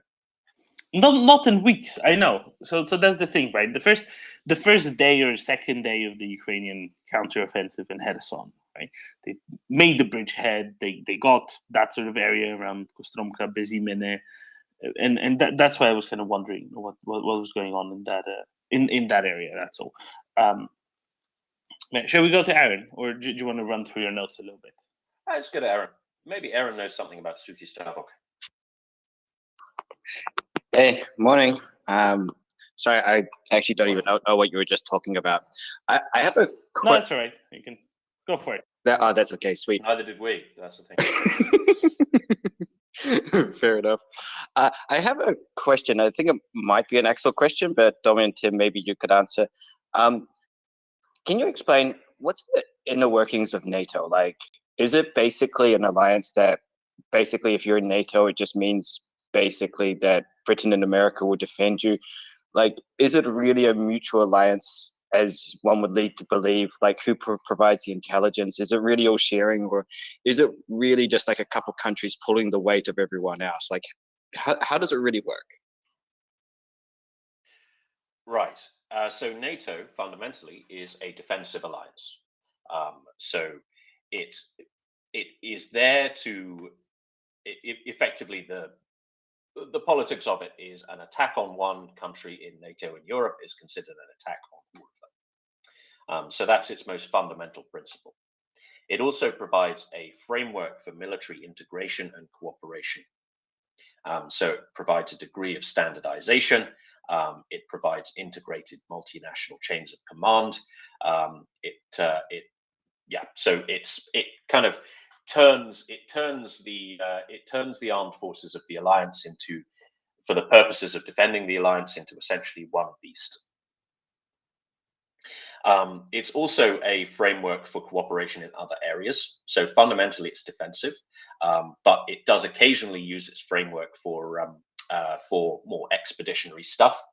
So we're thinking ISAF in Afghanistan. We're thinking about the NATO integration in Kosovo. So it does very occasionally venture outside the strictly defensive kind of nature of the thing, but predominantly it's a defensive alliance. In practice, obviously, it's a very unbalanced alliance. So it has one overwhelming contributor, which is the United States. It has a number of big beasts, so particularly the UK, France, Germany, to a lesser extent, Italy and Spain. And then it has a number of minor members who fill kind of niches within the alliance in terms of capability. So, for example, my adopted country of Estonia, our major contribution to NATO is cyber. So Estonia started taking cybersecurity very, very seriously after the cyber attacks from Russia, after Bronze Soldier Night, which was in 2007, I think. And yep, so 2007, April 2007. Yeah, so Estonia became a world leader in cybersecurity, and that became militarized. And so the NATO cybersecurity centers of excellence is here in Tallinn. There are a number of other smaller countries that are heavily overweight on certain capabilities, because within the NATO framework, they don't have to have a balanced all-round armed force, and they are free to specialize in something. So they don't need, say, I don't know, Latvia or whatever doesn't need loads and loads of heavy armor. It's free to specialize into other areas, and it's free to kind of create its defense posture around its place in NATO. And that's quite crucial. In terms of intelligence, I don't know a huge amount about intelligence sharing within NATO. There is the world's major intelligence bloc, so to speak, is the Five Eyes Agreement, which is an agreement between the United States, the United Kingdom. Before you got that, right? So NATO intelligence sharing is very much a baseline. It's relatively limited compared to the much higher levels and much more in-depth, such as the one you're about to describe. Yeah. So the Five Eyes Agreement is an agreement between essentially the Anglosphere powers. So the USA, Canada, the UK, Australia, and New Zealand, those 5 countries being the Five Eyes. And they are effectively one entity for intelligence purposes. So intelligence is automatically shared between the 5 members of those alliances. So this creates an extremely powerful global intelligence infrastructure. Something, as Dominus said, intelligence sharing is between NATO members, because the members are so diverse and so numerous, is less of a thing. There is generally a lower level of trust. There have been a number of scandals, particularly involving our friends in Germany and their intelligence services. And there have been a number of scandals involving the US and the UK spying on Germany, and also spying on France. So the Five Eyes Agreement generally does keep tabs on the European side of the NATO alliance, and this makes intelligence sharing fairly limited. But I have a feeling Doman has more color on that, so I'll pass it over to him. I don't really. I mean, there's a number of other countries that are excluded from a lot of stuff. You can guess which ones. It doesn't really matter. There's a lot of small NATO member states that don't, contribute an awful lot simply because they're tiny. That's about it, really. It covers things like air policing over member states' airspace, where countries don't have a sufficient air force to do it themselves to a reasonable standard, right? The Baltic states are an example of that. You simply need enough people and enough money in absolute terms to run an air force, and it's just impossible for a country like Estonia, for example, to do it properly, right? It's much more effective to have Estonia spend their money on cyber stuff and rotate air forces from other countries that usually don't have a whole lot to do anyway, right? Because pick a country. Let's say the Spanish airspace doesn't get exactly invaded on a regular basis, because who's going to do it? Morocco, right? Or is it going to be the French, the pesky Andorrans? I bet.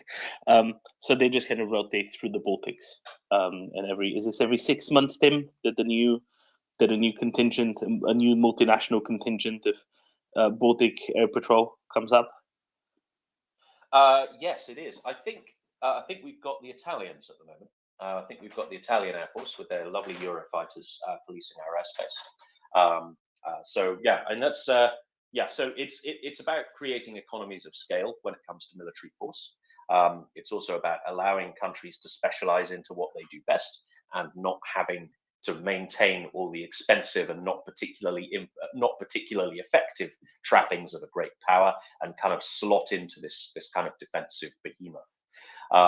Another thing you have to understand about NATO is there are a number of overlapping and potentially competing aspects to it.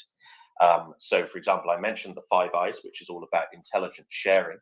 Now, that includes 3 NATO members, but it also includes 2 non-NATO members. So it includes the United States, Canada, and the UK, who are all in NATO and are very much linchpins of NATO. But it also includes Australia and New Zealand. And so there is, there's kind of a bit of an overlap there. There are a number of other things as well, such as the UK-USA Mutual Defence Agreement, which governs what the UK and the US respectively can and cannot do with nuclear technology. Effectively, it means that nuclear technology is automatically shared between the 2 countries, and the 2 countries cannot share nuclear technology elsewhere without the permission of the other. And this is why, for example, the UK is involved in the AUKUS agreement with Australia to provide nuclear submarines, because the UK has to be involved because it has a treaty that says it must be involved. So yeah, you're getting some shiny, possibly British submarines out of that, and it annoys the French, so that's always fun. There is also, there's the UK's agreements with Ireland, with the Republic of Ireland, for example. So for military purposes, the Republic of Ireland is effectively a British protectorate. So there is, the UK polices its airspace, the UK polices its seas predominantly. There is an Irish naval service, but it's not particularly large. So there's this agreement there's this consensus that Ireland is the UK's flank, and therefore the UK has a very, very strong interest in its security and in its political reliability. Therefore, it has this kind of quasi-neutrality, which is effectively British protectorate, but that is outside the auspices of NATO, because Ireland itself is not in NATO, because it is on paper at least a neutral power. So yeah, there's this very complicated system of overlapping stuff that is kind of balanced on top of NATO as well. So it's a very, very complicated beast, but at its fundamental level, it is a defensive alliance that is kind of, I don't want to say pointed at Russia, but you know what I mean. Does that answer your question? Also, remember the yes. geographical limitations. Basically, Of course, North America, North Atlantic, and Europe, and it's above Well, if it wasn't the for tropic of whatever. if it wasn't for Falklands, those if it wasn't for those geographic limitations, New Zealand and Australia would have been founding members, but there's the geographic limitations. And then, of course, down south is also the ANZUS Pact, although that's been suspended, I think, between New Zealand and America. I've got a couple of questions on that. One is, I've always wondered, how does New Zealand, my country, contribute to the Five Eyes? Like, I just never understand, like, what does New Zealand actually do? Does it spy on Tonga and tell, like, the Americans what Tonga's doing? Yeah, like, what's New Zealand's contribution?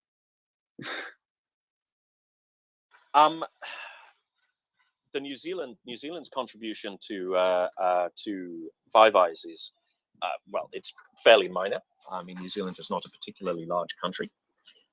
New Zealand does do some very interesting war-y stuff. So New Zealand, I believe New Zealand did Iraq, New Zealand did Afghanistan. We've done lots and lots of fun things together ever since Gallipoli. One of the issues New Zealand has is that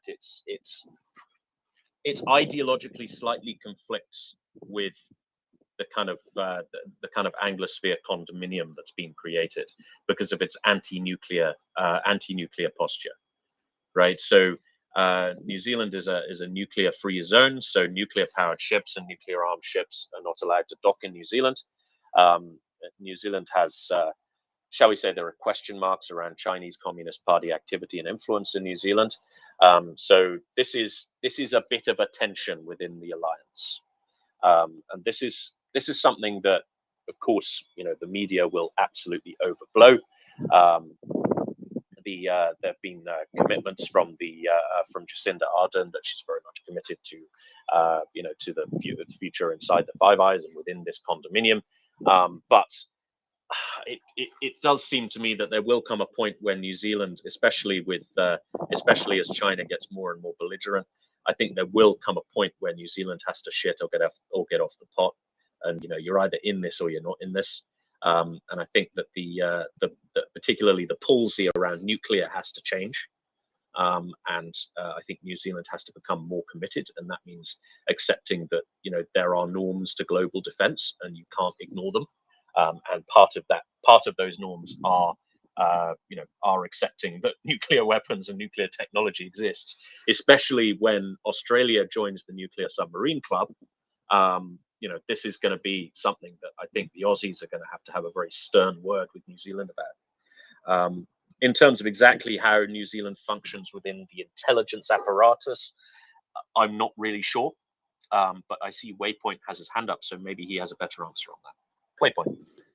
Well, no, not really. My answer wasn't that. I've actually just read something of a lot of interest to us all, and especially to the Ukraine. That's that the U.S. Congress has submitted a law to recognize the Russian Federation as a state sponsor of terrorism, which is absolutely massive for us all, and especially for the Ukraine. That is going to, if they can get that going through, and I think a lot of heads are going to pop up that we're on the borderline of helping out, and they might help out a little bit more, especially a certain country that I actually live in. That's all I wanted to say on that. Wait, have they voted for it now? Why at this time? It's at 5 a.m. They're just considering a bill saying it, right? Yes, that's it. They've submitted the bill. But that's the start, isn't it? That's actually the start that it's actually being recognised at all. And I mean, obviously, there's a long way to go to it actually going through, and it's first being voted on, and but it's still a start. It's the ball getting rolling, and that's what we want to have. We want the ball getting rolling, people talking, heads popping up, and recognising it as in general. So basically, what this is about is. This is something that's normally in the purview of the executive branch, and because the executive branch didn't want to pull the trigger on it, there has been discussions, let's say, that the legislative branch would kind of force the hand of the executive by saying, look, you now have this tool, go and use it. We have procured the tool for you. You could have just picked it up the shelf yourself, but now go and use it, right? And this has been something that's been previously suggested by the U.S. executive branch, and it's good for it to have to have actually been done, or to possibly is going to be done soon. Yeah, and what Tim, just to add on a little bit towards Tim when it comes to with NATO, and one thing we've got to think about is it could end up being, if everything works out the way we're hoping, that we have an absolute bloody Thor's hammer in the Ukraine as a partner. That will make NATO, it'll just make them so strong, and a partner that we can actually, US, British, and other troops can learn from, and a great deal they can learn from them, and in every way. Well, apart from really Navy and with the Air Force, but apart from that on the ground, artillery, infantry. Mobilized infantry. There's a lot that we're going to learn there, and intelligence as well. They would be jumping on the bandwagon with us and working with our intelligence, so we can learn a lot about, the Russian tactics and all sorts of stuff like that. It's going to be a very, very interesting time for NATO if they can join up, and hopefully as soon as possible when they kick the Russians off their country. Thank you, Waypoint. Just back to New Zealand and Five Eyes. Our house-trained Australian Alex is having dinner at the moment, but I have asked him if he can give me some more colour on the New Zealand contribution. He has said on other means that they are quite important. So perhaps I was underplaying New Zealand's contribution to this particular alliance, but I'll await more colour from Alex on that because he's down in Australia and he follows this stuff very closely. Aaron. Thank you again. But going back to my original question about NATO, I got to side by the Five Eyes in New Zealand because I'm from New Zealand. But with NATO, so can you half answered it, but is it really a full-hearted alliance? I mean, if, say, for example, I don't know, let's say hypothetically I'm Germany and I get invaded by Austria, saying that they're not in NATO, and I trigger Article 5. Like, it's no question that the Brits and the Americans will be there. They'll be the first responders. They'll be there in force.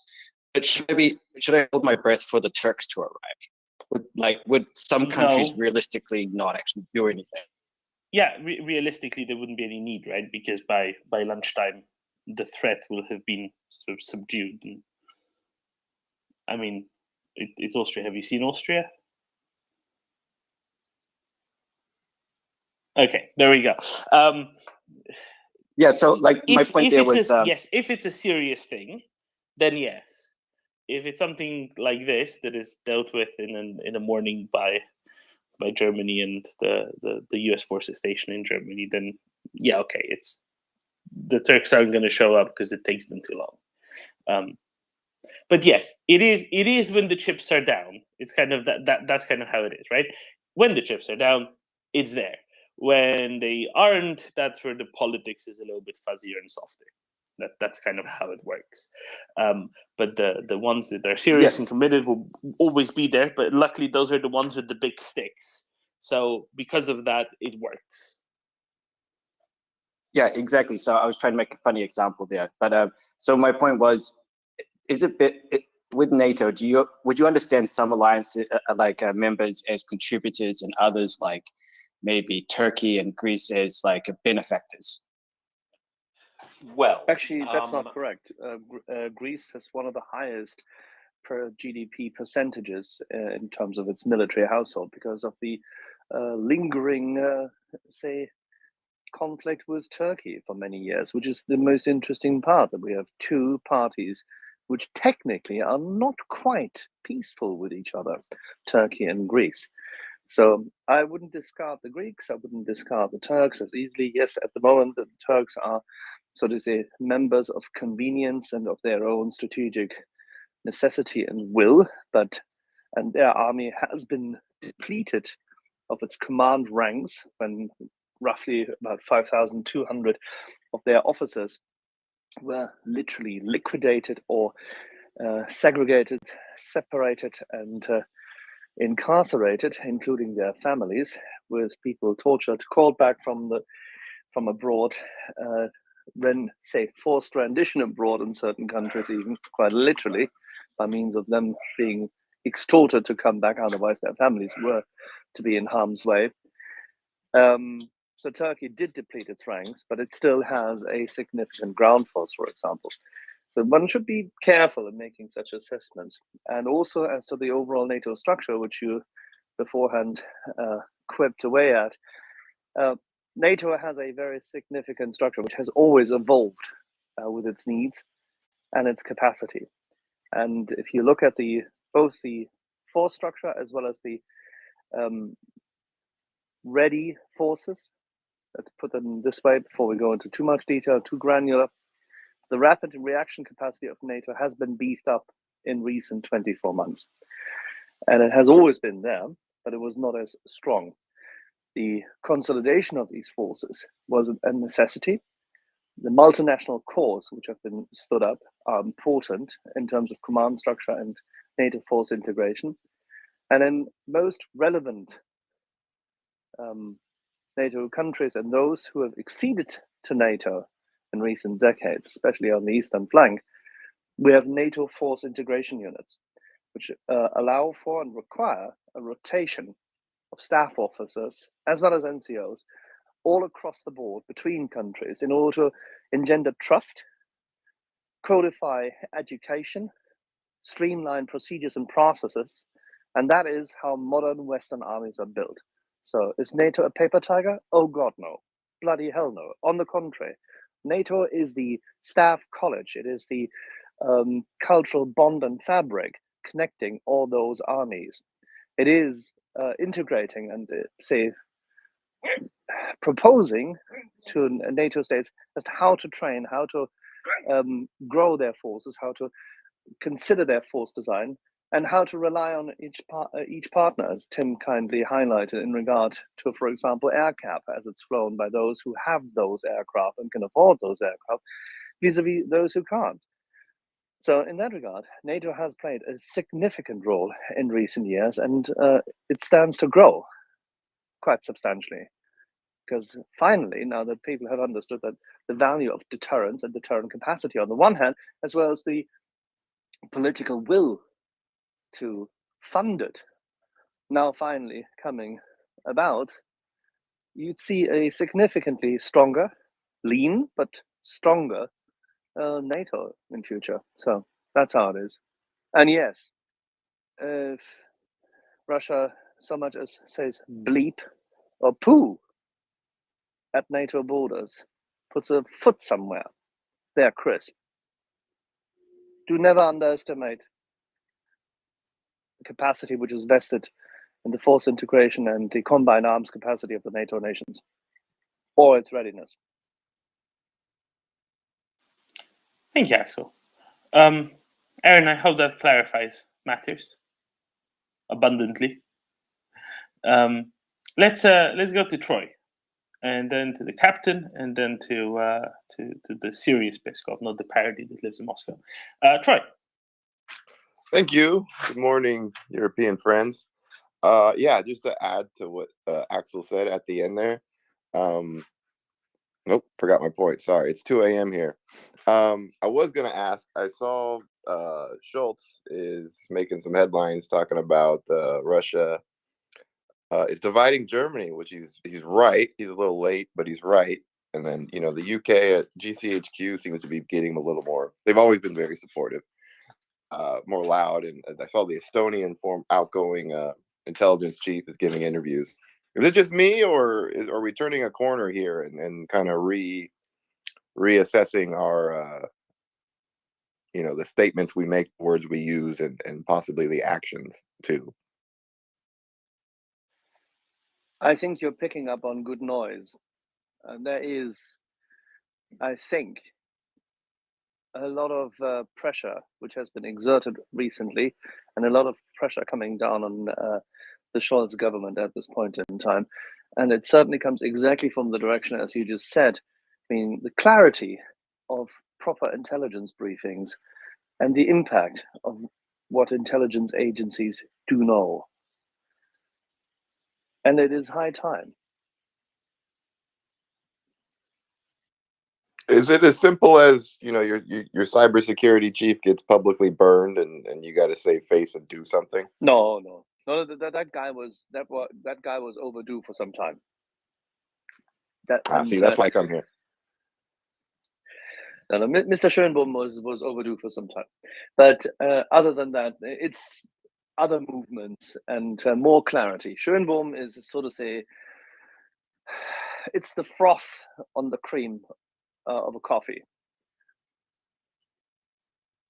Yeah, I know what you mean. I know exactly what you mean. And I remember my joke. I was going to say, if Russia ever does anything vis-a-vis NATO, it shouldn't be a surprise. So we can't call it shock and awe. We're just going to call it awe.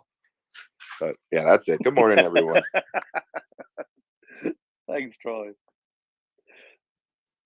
Is it going to be awe, or is it going to be, aw, they tried?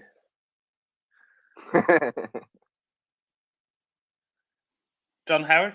Sorry. Apologies for the jokes. Whenever you come up, I think, oh, I messed up. There's something serious that I'm ignoring here.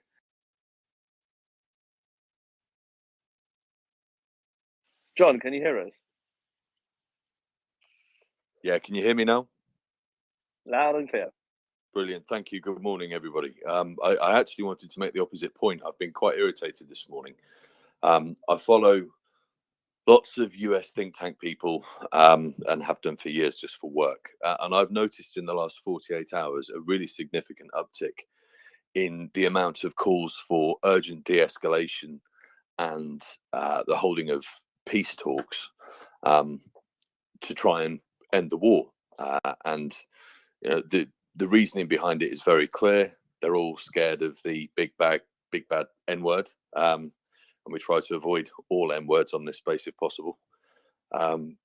and it's really getting under my skin. It's making me think that there might actually be a bit of a push underway in the policy community to try and shift the US position and put pressure on Zelensky. And what all of these people, to a man and woman, they all ignore the agency of Ukraine and the stated intent of not surrendering any territory or population on a permanent basis, and that is just being completely ignored. So that's really my concern. It's that there are positive noises in some places, but noises off from those people who try to drive the policy community, I think, are quite concerning at the moment in the US.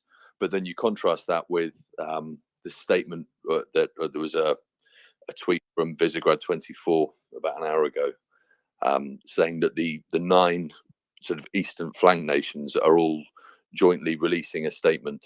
So I think they're called the Bucharest 9 or something. I'm not entirely sure, but they're releasing a joint statement condemning the missile strikes as a war crime.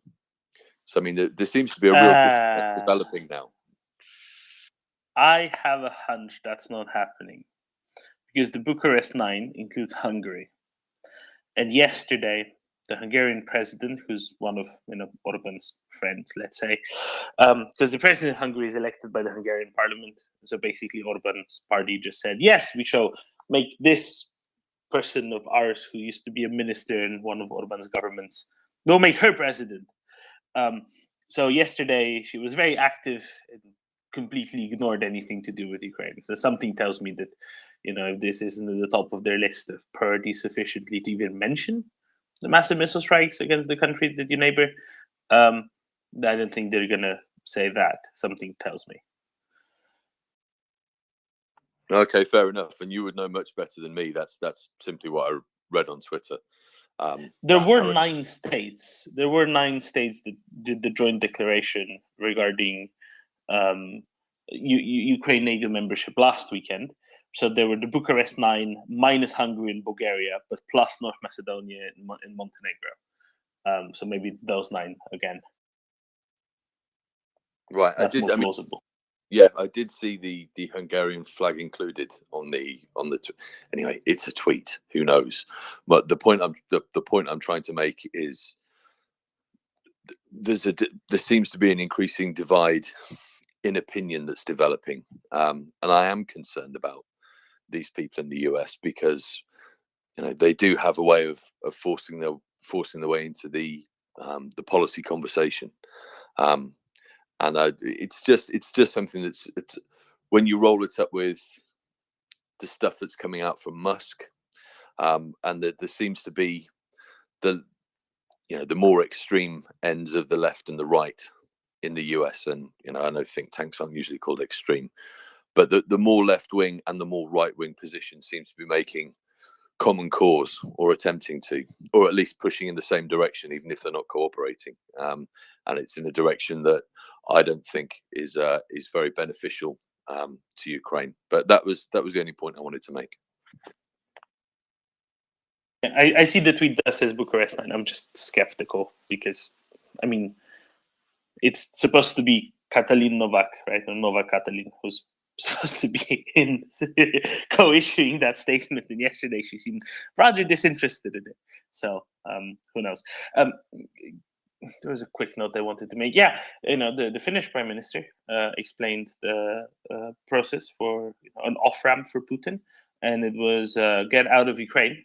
That was a few days ago, so at least in some countries it's been stated pretty clearly and correctly. Yeah, I mean, look, I don't think there's any loss of nerve or support or focus from the countries of Central and Eastern Europe at all, and obviously Northern, if we're taking in the Scandies. I think we're all on the same page. I think the Brits are on the same page. My concern is what's happening in America at the moment. That's all. Thank you, John. Let's bump it back to Troy and then to the captain. Troy. Thank you. Yeah, John, I am hearing the same things you are and seeing the same things you are. but to me, in my interpretation, it's a death rattle. There are two ways to go about war, and that's kinetic and information, at least in the Russian doctrine. You can break it down in all kinds of ways, but if you do it very basically, there's, physical and cyber. And they're both running out of guns, ammo, and munitions. And even if they had guns and ammo and mortars and everything they needed, and rockets and missiles, if they had an infinite amount, they can't get them to where they need them to go. The Ukrainians struck, Saki Air Base with impunity. They've hit the bridge with impunity. This is the end of the line, so to speak, for Russia's kinetic war. So they're pulling everything off the shelf that they have as far as information weapons.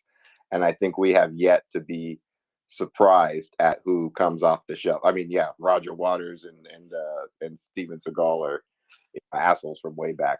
But people out of Hollywood, people in influence, people in business, they're all going to come off the shelf and start saying some, questionable things. And I just want to point out, NAFO is a physical, tangible example, but everyone pushing back online, everyone in this space, 24 hours a day, 7 days a week, is the power that just completely destroys that this doesn't exist, until now, out of necessity, because there's a war and a genocide in Ukraine and people are doing something about it.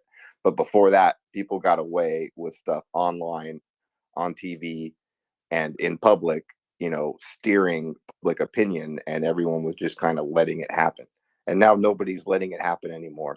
And people are like, you are talking about what's actually going on. And what's actually going on is people are trying to make a last ditch effort to undermine the coalition, undermine the solidarity, and get Ukraine, to get shaky legs. And we know that's not going to happen. So we're good, they're good. But yeah, I can't predict the future. So we're gonna see, their capabilities here pretty soon, and I think it's good to talk about it while it's happening, because, like I say, I mean, it sounds like a death rattle to me. It does not. It's not genuine to me, but I'm welcome to hear from anyone else. I don't want to get trapped in my own silo where I deny, what I don't like. No, and John, go ahead. I just want to say you were right. Stroy was speaking. Katalin Novak, the Hungarian president, actually said, "Yeah, I'm joining in the call for etc., which was very surprising to me. But hey, such it is. Because tomorrow, Peter Szijjártó, Peter, the Hungarian foreign minister, is supposed to be in St. Petersburg for an energy forum. And remember, Hungary has been renegotiating cheaper stuff out of Russia for a while, including during this Russian invasion of Ukraine. So I think that makes it somewhat interesting. John, reply, and then we go on to the captain. Thanks, Dermot, and thanks, Troy. And just to speak back to Troy's points, I mean, it's good to hear your perspective on that. I think there is a division between popular opinion and elite opinion in the US. And it seems to me, obviously I'm not there, but we all watch the US fairly closely because it makes a difference to all of us, frankly, what goes on there. And I'm not sure popular opinion has had much of an influence on elite opinion for a while. So what I'm really talking about is the intercynine battle between elite opinion in the US and the ability of that to shape policy. That's really where I was going with it. In terms of the popular opinion, I'm with you 100%. I just don't know how much difference that makes in the rarefied air in the halls of Washington. But anyway, thanks, buddy. Thank you, John. Thank you, Troy. Captain. Hello, Doman. Yeah, like another day of cruise missiles and drone attacks on Ukrainian civilian infrastructure again, because that's the Russian way of life by the looks of it. Is the new commander, right? It's the new commander that comes from VKS, and that's his approach. He looked at the missiles that Russia has left and was like, "Yes, send all of those." Yeah. And then who was it, Tim? Was it your favorite GCHQ head that was talking quite extensively about about what Russia still has in stock yesterday?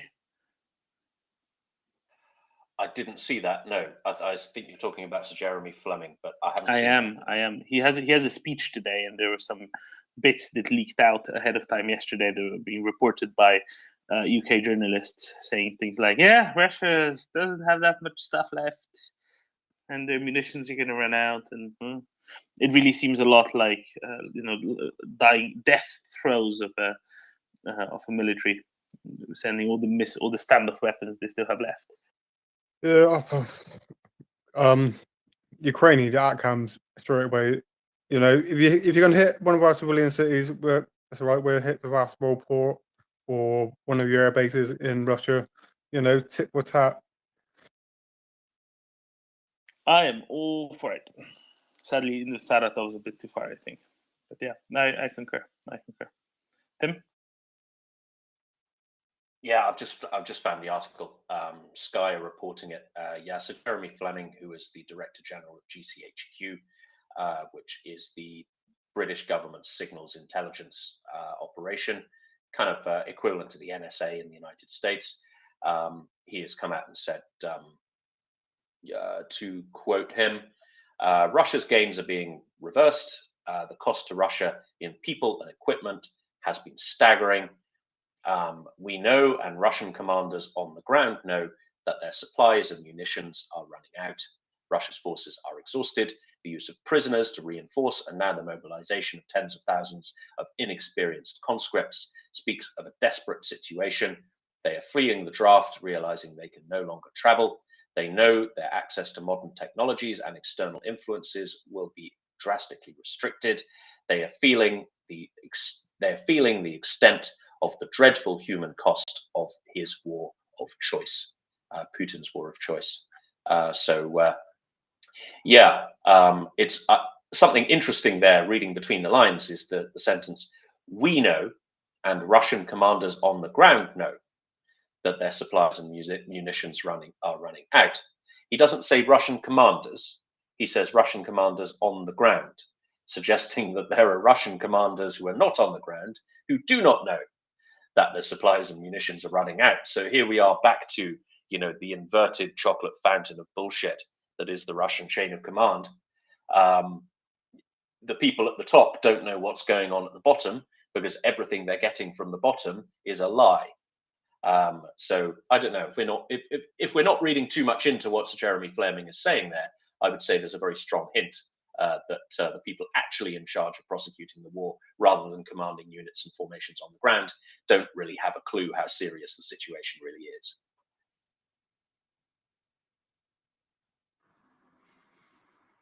I mean, who's surprised, right? All right, let's go on to Edward and Brad and JM. Anybody who's new on the panel, who's not used to being here yet, if you look at the avatars of Brad and Edward and JM, you'll see that in the top right, you have a little raised hand icon. Therefore saying, "Oh, that's something to say." So if you click the heart with a plus at the bottom of your screen, the rightmost option gives you that opportunity. This is primarily aimed at Seb and Melanie. Because if you don't put your hand up, you will be cycled down. That's just how it works to maintain good order. There we go. We've got one hand up. Excellent. So Edward's next, and then Brad, and then JM, and then Seb. Easy. Edward.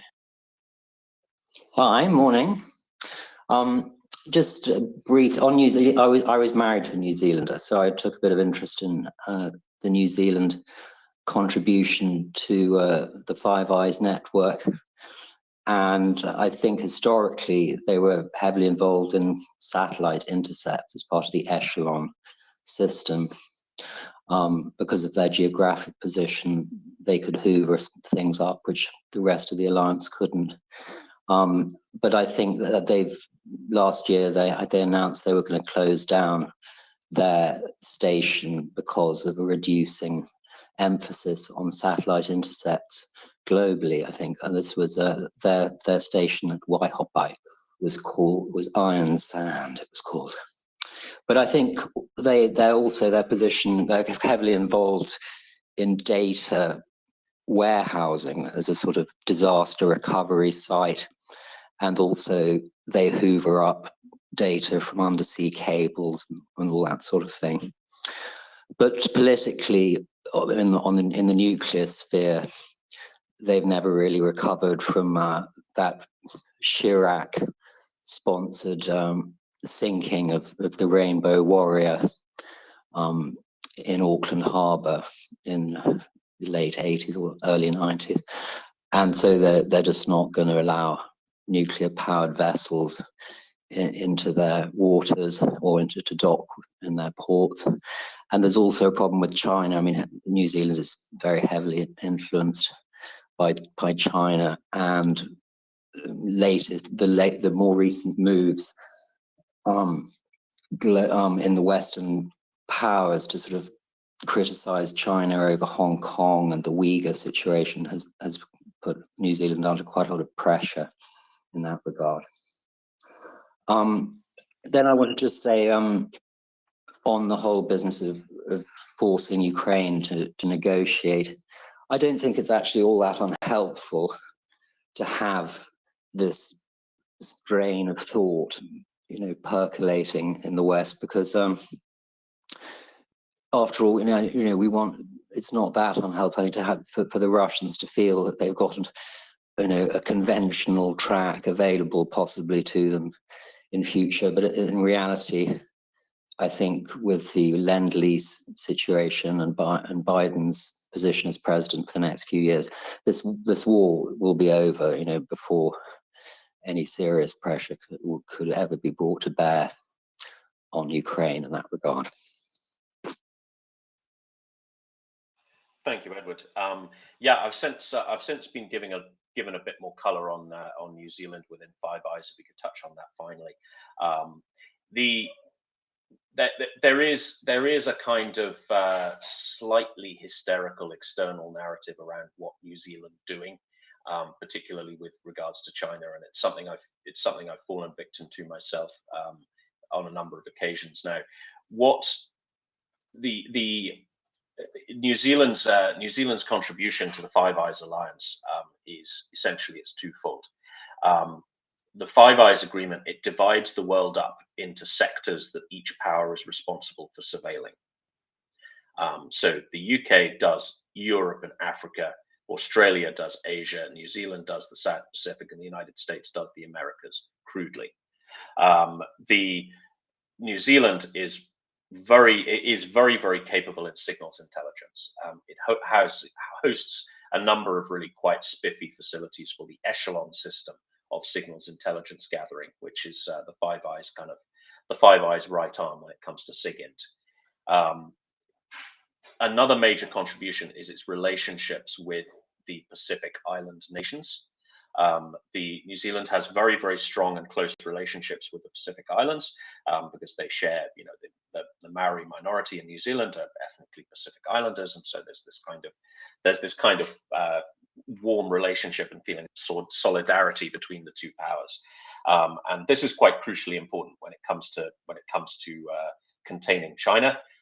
Pulling on the heartstrings of the Pacific Islanders from a position of solidarity is probably more effective than, say, Australia or the UK or the US giving them a kick up the arse, right? So there's that aspect to it. Of course, that's a bit of a double-edged sword because this is essentially where New Zealand's anti-nuclear doctrine comes from. It is a Pacific Islands thing. It is a symptom of the nuclear testing that was done by the US and also the British Commonwealth in the 50s and 60s in the South Pacific, which had, shall we say, some unpleasant environmental and social effects on the Pacific Island nations. So that basically that solidarity comes with baggage, and that baggage, the cost of that solidarity is New Zealand's anti-nuclear posture. There are regular stories about there being divisions within Five Eyes, particularly regarding Ardern's government in New Zealand. These do seem to have been a little overblown. There does seem to be a kind of external narrative going on that's being kind of picked at by the press. You can tell a story's bullshit if the headline ends in a question mark. It's called Betteridge's law of headlines.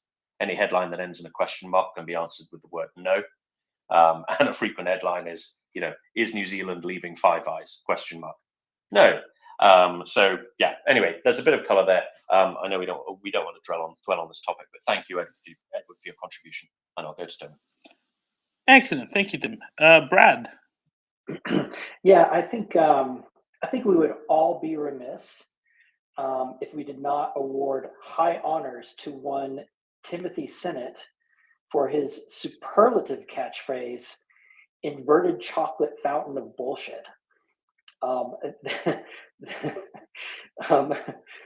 That will be inscribed in our hearts and minds for years to come. Second point, responding to John earlier, I think we've all seen kind of this uptick in the, I think we just call it for what it is, the appeasement rhetoric. The thing that's been interesting to me is it came on just kind of all at once. And I know, there was a certain bridge in southern Ukraine that got hit and blah, blah, blah. But the just kind of the fervor and the frequency with which I kept getting hit with this stuff, it just looks suspiciously well executed. And I found myself sharpening knives for people like what's his name? Oh gosh. Anyway, certain news and media personalities. Sagar and Jetty, the guy from Breaking Points, he used to be on The Hill. Oh man, I've had to go at him a few times, but it's all over the place. It feels coordinated, and of course that is speculation, but gosh, it's just everywhere.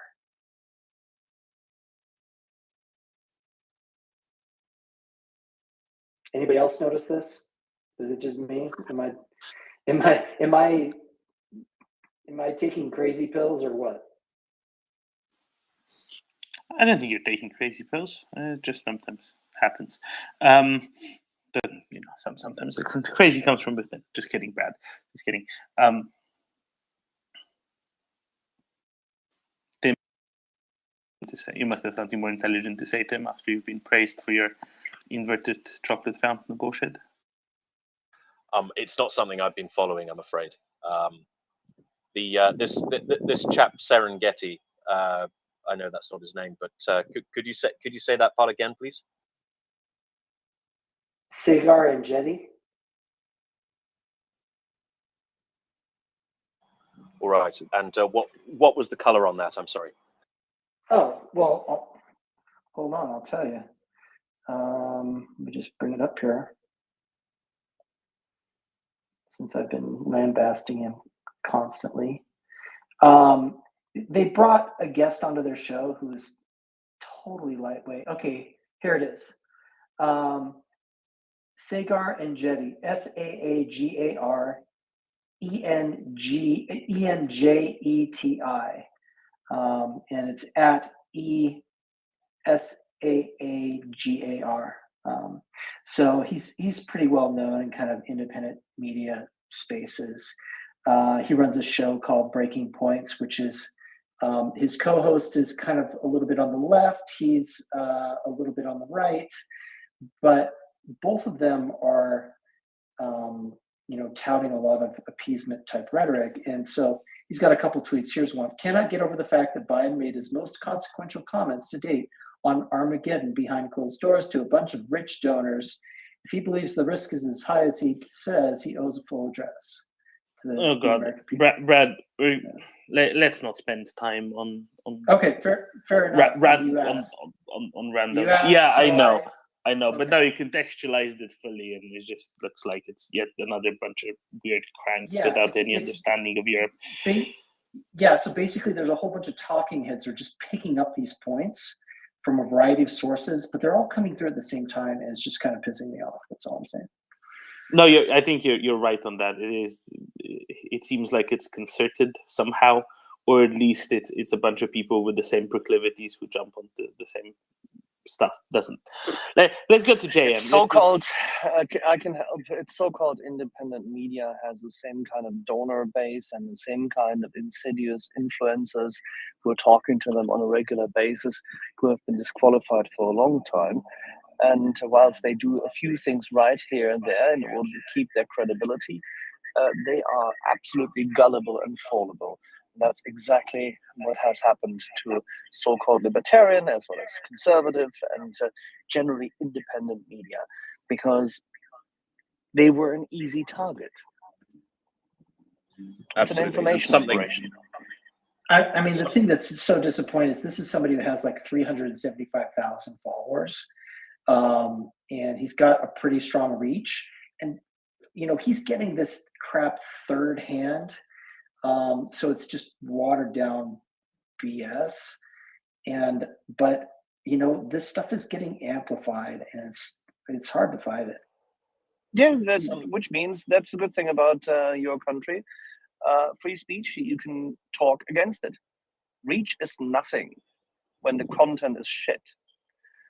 Over time, the shit always is discovered because it smells. So in this instance, write against it, write about it, say it, spread the news, highlight it. That's all there is to it. Facts, ice cold facts.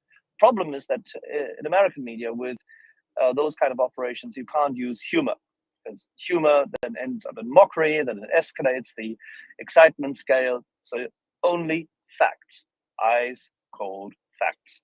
By the way, if you like, you could, and that will bury them, you could quote Senator Tom Cotton, who is definitely not on the left, and he's a very conservative man, generally, but he would mock them to bits, by the way. But you don't have to. You can just quote the facts. You can quote Lloyd Austin, who is highly respected across all media circles. So this is a matter of facts and nothing else. Something I've noticed about this is that in my 3-month-long Twitter career, if it says independent journalist in the bio, that means tanky. Whenever I see that, along with a number of other words, a number of other key shibboleths, if it says independent journalist, I immediately scroll down for their ridiculous Ukraine take, and it takes me about 5 seconds to find it, and it's always there, and it says, oh, right, yes, of course, he's a Putin partisan. That's what independent journalist seems to mean. Thank you, Brad. I'd like to go to Troy because he's bouncing up and down, and Seb, then Pauli. Troy. Thank you for your perceptiveness, Tim, and I apologize. I don't like to jump, but this was exactly what I meant. And Axel is touching on the funding. He's being very gracious, I think, when he asks you to consider the funding of independent media. A lot of these directly descend from eBay and PayPal billionaires. Essentially, these are oligarchs. I'm sorry, not use political terms. These are American billionaire entrepreneurs who made their money very early on and like to splash the pot and create entire media ecosystems that espouse far left views, middle views, slightly to the right views, and give a different flavor for everybody. It's a watering hole, and everybody reads them. Everybody, they see them as credible after they gain a long track record. And these things don't make money. They lose money, but they're pet projects for people who like to run the media ecosystem, who can't necessarily afford or overtly purchase a major media, cable traditional outlet. Okay, so this is exactly what I'm talking about. You're prepared to be very disappointed by some of your heroes, and I don't mean to be glib or anything, but this is pulling out all the stops in the information war. The Hill, if you want to do your own research, you can go back and look at who the beneficial owners were or who owned the company that owns The Hill. The Hill was literally, thehill.com was the first account I muted on Twitter when I found out there was a mute feature, because I found out what I get, like what independent media is great. The fourth estate is great. We need media, we need institutions, but these are, and I'm being charitable when I say they're pet projects for very wealthy people to hire what they want.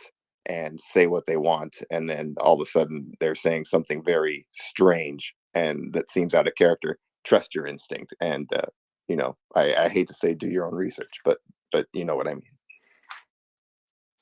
Dermot, hi. Thank you. Can I just come? I just wanted to agree basically with Troy and Tim, but on a hopefully more constructive angle for all of you. I work with Antti Stansfeld, who's the ex-crime commissioner of Thames Valley, over 100 volunteers. We report into a team, APBG, in the House of Commons. We're getting a hell of a lot of support now, and did with the previous government, not for the ones before, in relation to Russian and Chinese money laundering into the UK. The issue I want to bring up with all of you is we've discovered, as you're probably all aware, that the sums of money spent by the major banks, that includes Lloyds, Barclays, RBS, into the UK press, has resulted in, whether it's the Times, The Economist in particular, won't touch it. None of them want to talk about the criminality that's been caused by primarily Russian and Chinese money laundering. Now, this is part of the information war. I'm a politician. I don't know about the military stuff, but it's very clear to me that this is well funded. And it doesn't surprise me at all that there'll be Russian dirty money coming from sources into guys with, I would say, good journalists with loose morals. We all know bent judges, solicitors, policemen, and I'm afraid journalists. And cash is king. So I think we need to be aware that underneath all this appalling slaughter in Ukraine has been a 20 or 30-year campaign of dirty money by the Chinese, and particularly the Russians, to undermine Western institutions by paying good old cash. Thank you, guys. Remember, we're talking about a genocide here, and this is appeasement and calling for peace, and we know what that is. So I think this is a domain beyond warfare, and I don't want to talk about hypotheses and wax philosophical or anything, but we need to talk about what's happening, and that's what's happening, and this is how we stop it, by talking about it. It's a genocide.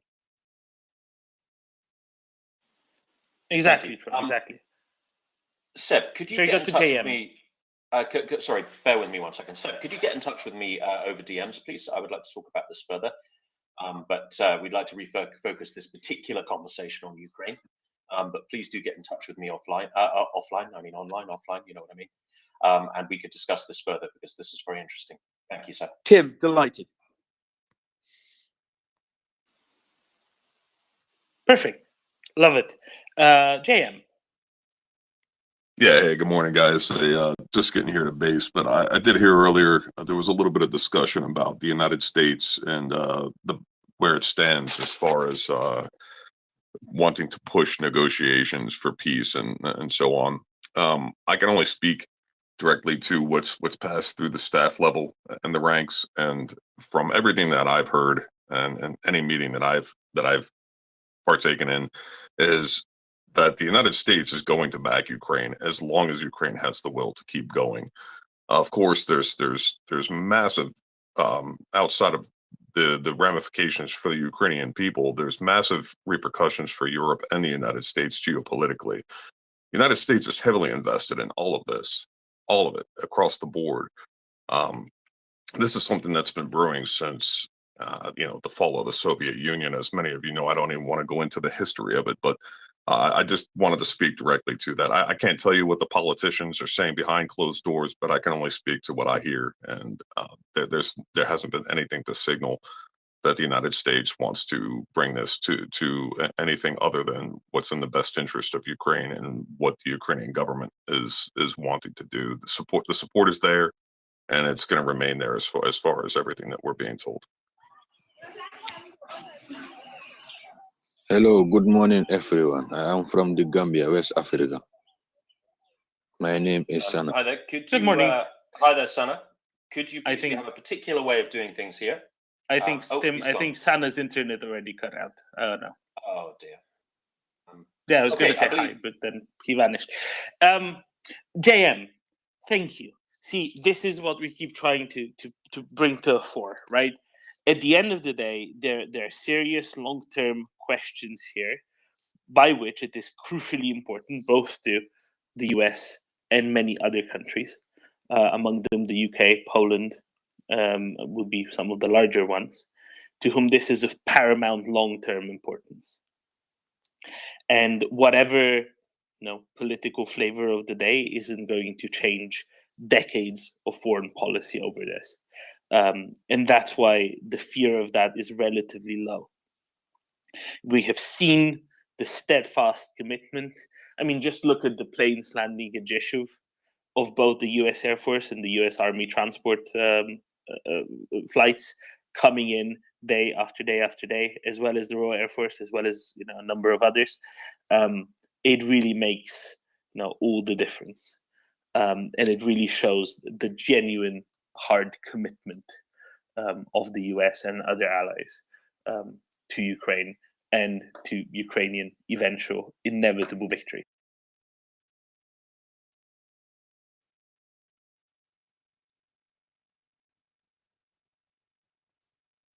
Pauli.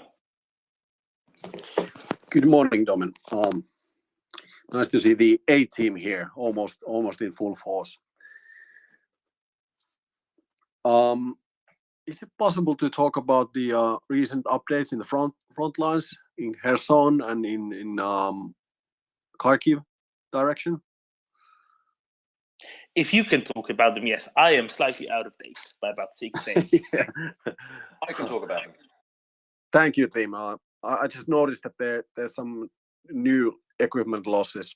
I think this is Icelandic guy doing the charts and data. So there were a lot of artillery losses. Thank you, Tim. Thank you. So a quick and dirty Kherson Oblast update.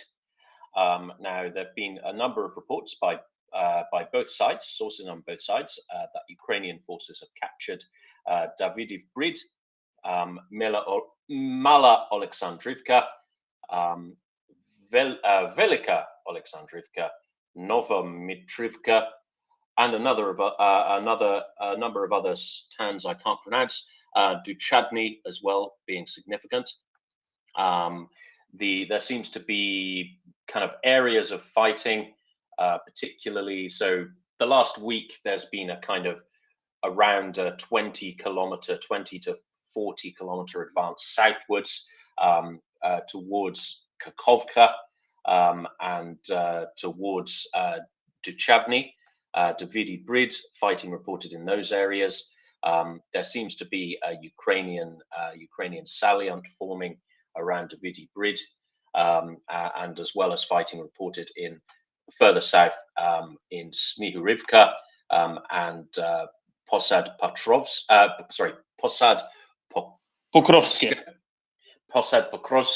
to the south, which is about that's about maybe 15 kilometers just to the northwest of Kherson itself.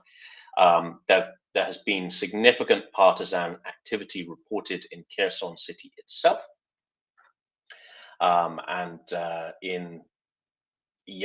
so that's kind of what Kherson doing very, very briefly. There have been efforts to reinforce positions in the northern part of the Kherson Oblast by Russian forces. There have been some fairly minor movements of Russian troops. We're talking about a couple of hundred servicemen and kind of 300 pieces of various equipment have been moved around Kherson by Russian forces. This was rumored to be a possible build-up to a counterattack in the north of the Kherson AO, but the general feeling is that it's inadequate. To gain any significant reversal of Ukraine's fortunes. There have been recently mobilized men have arrived in Kherson Oblast from the Volgograd Oblast and the Republic of Kalmykia, but these have been offset by really quite severe losses. So, for example, the 150th Motorized Rifle Division, one particular battalion tactical group, has lost a reported 520 servicemen killed in action, which is a motorized rifle BTG typically a bit larger than a standard BTG, so around 1,000 men. So that's basically half of their men have been killed. Yeah, not particularly happy. Not particularly happy Russian formations operating in the Kherson AO. The Ukrainian campaign has continued. Ukraine's Southern Operational Command report that Ukrainian forces have destroyed 3 ammunition warehouses in Kherson and Bereslav rayons, and they've taken one control point in the Kakhovka rayon region. Also, there has been a suggestion by the Odessa Oblast Military Administration, Sergei Bratchuk, that Ukrainian forces have destroyed a Russian warehouse with military equipment in Hola Pristan, which is about 14 kilometers southwest of Kherson city, so kind of a little further down the river. There has been stuff all over social media about fires in that general area as well. So that seems to be an area of particular interest to Ukrainian forces.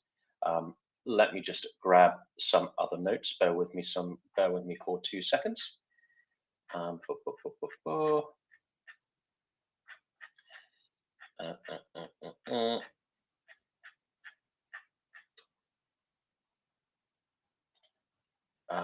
Okay.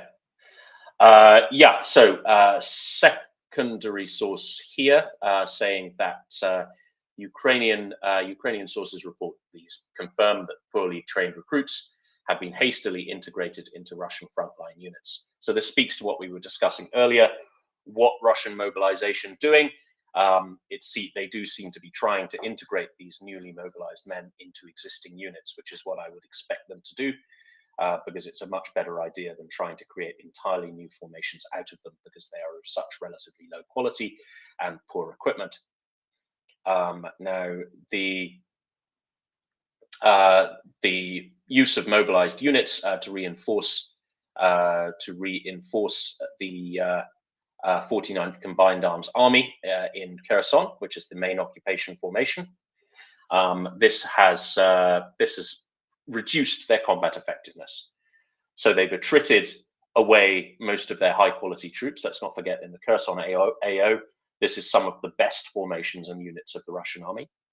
The use of replacements, conscripted replacements to backfill those units seems to have reduced their strength still further. In other news, Russia has lost a Sukhoi Su-25 aircraft in Kherson. This was yesterday. There have been a number of Ukrainian close air support sorties, especially around Snihurivka, and also just north of Kiselivka. So kind of you take the main road north-northwest out of Kherson.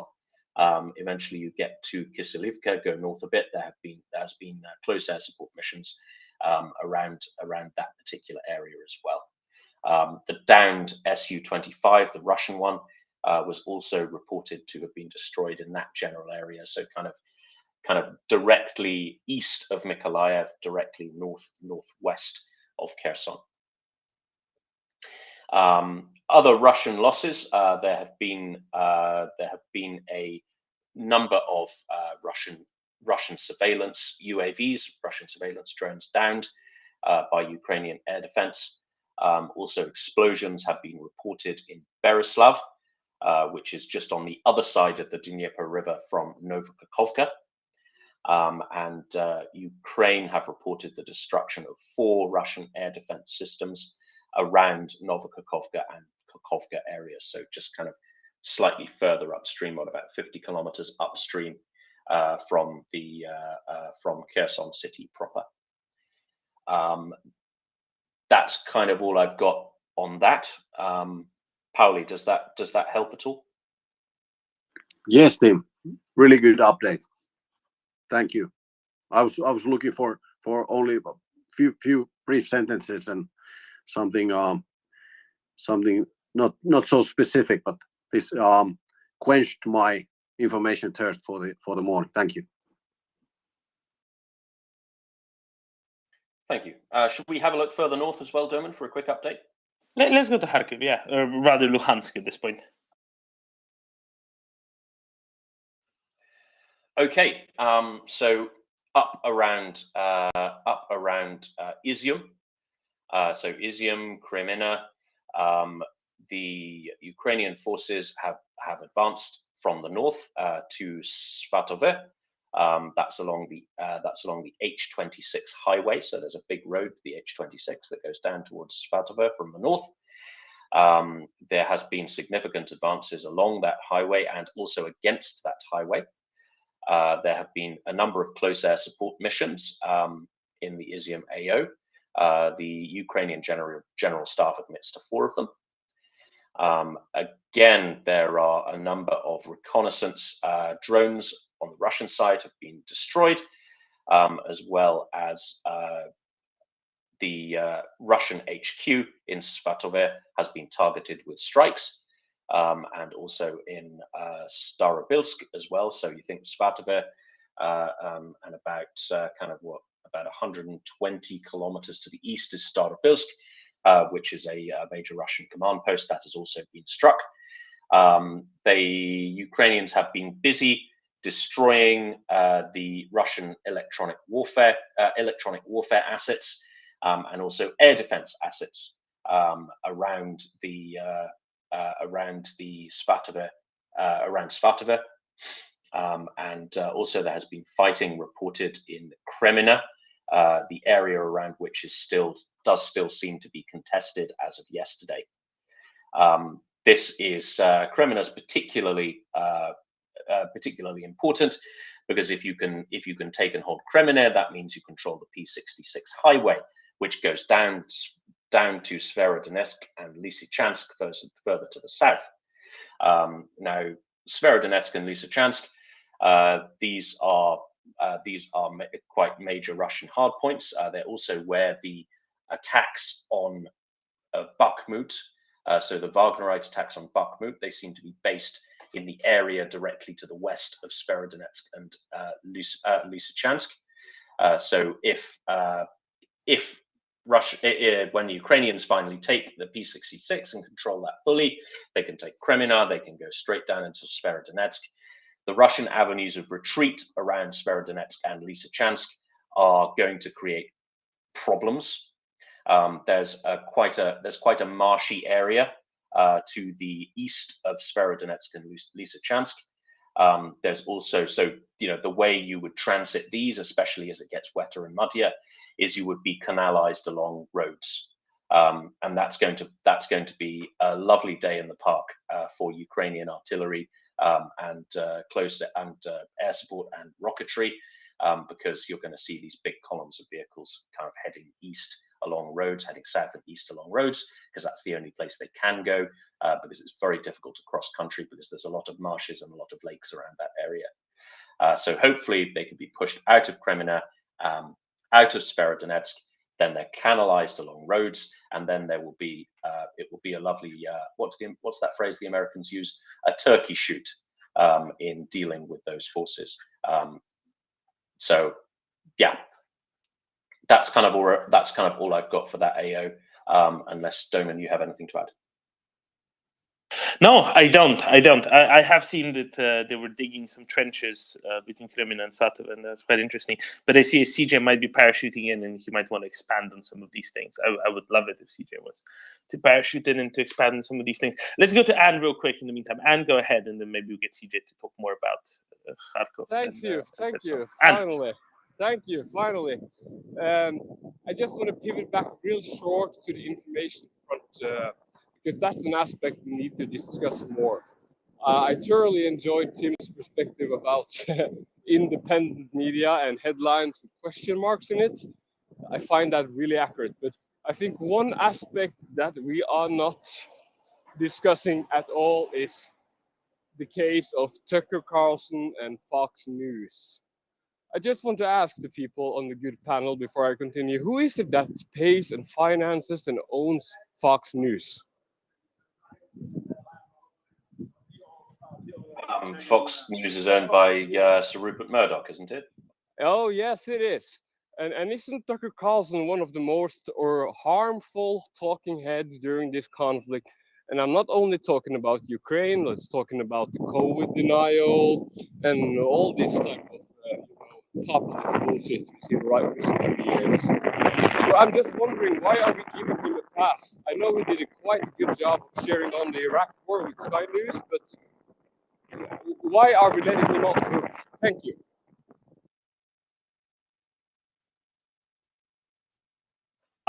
Well, I would stress that within Sir Rupert Murdoch's empire, there is, shall we say, there's quite a diverse array of news outlets.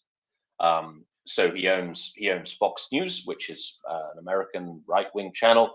He owns, I believe, he also owns Sky News, which is a British left-wing channel. He owns the Times, which is, I guess, I would say, is centrist, perhaps with a slight socially left bias, a economically right bias, kind of somewhere in the middle. I don't know. I mean, I'm careful about weaving grand conspiracies out of this stuff, because Sir Rupert Murdoch is a bit of a snarl word. The extent to which he exercises editorial control over his publications is questionable, simply because the publications themselves are politically diverse.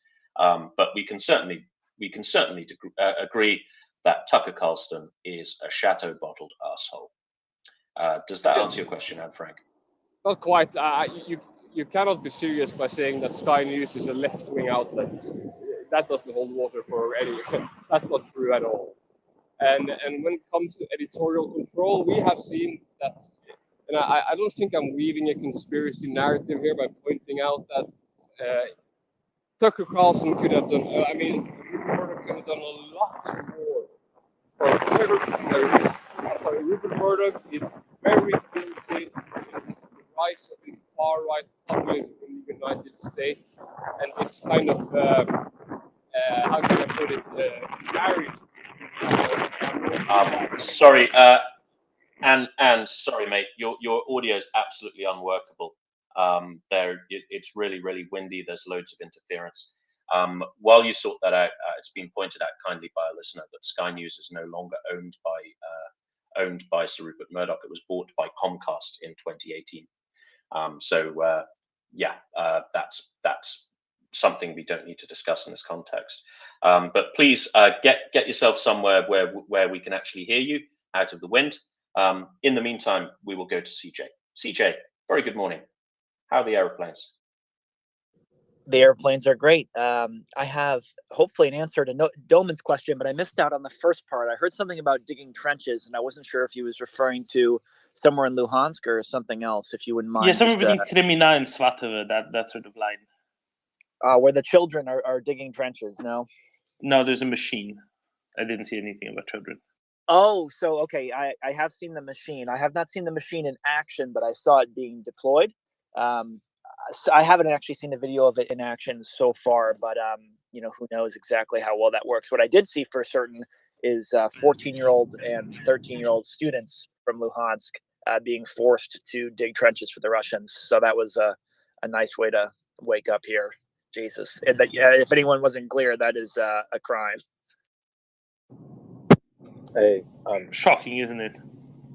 And I also just wanted to absolutely shocking that would be considered wrong or a crime, or child labor and support of military action. Yeah.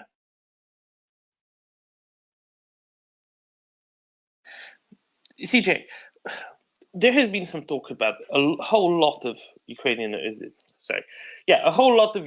destructions of Russian artillery over the recent days.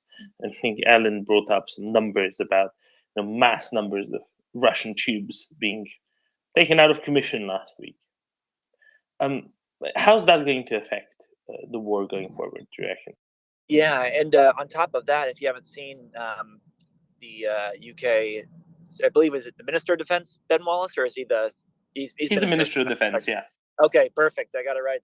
And he posted a pretty incredible video of the Arthur counter-mortar, counter-artillery, counter-rocket, basically fire-finding radar system, which has been, I believed it already had been delivered, but, I think more were being delivered in the future. It's something that the British soldiers were training the Ukrainians on for a little while in the UK alongside other countries. And it's just one of, I think, 7 or 8 different radar systems that go into effect. And I mean, it sounds really boring. I promise you it is sort of boring, but it is very important, because if Ukraine can find all of the Russian artillery pieces, then they can, they can win a lot quicker than they would otherwise. Because as we all know, and you can ask Ukrainians yourselves, the Ukrainian artillery is better than the Russian ones by a factor of 10 to 1. It's not even close. However, there is just so many more Russian systems, and so long story short, it becomes a battle between the ratio of how many artillery pieces the Ukrainians could take out, and the radars are a huge factor to that. And so one of the other things that was announced yesterday was the U.S. President Biden had a phone call with President Zelensky, and among other things that were promised to be given, more advanced air defense artillery, perhaps some more radars that can do both, artillery finding and also maybe aircraft finding. So we'll have to wait and see on that one. But it looks like a lot more aid is coming that way.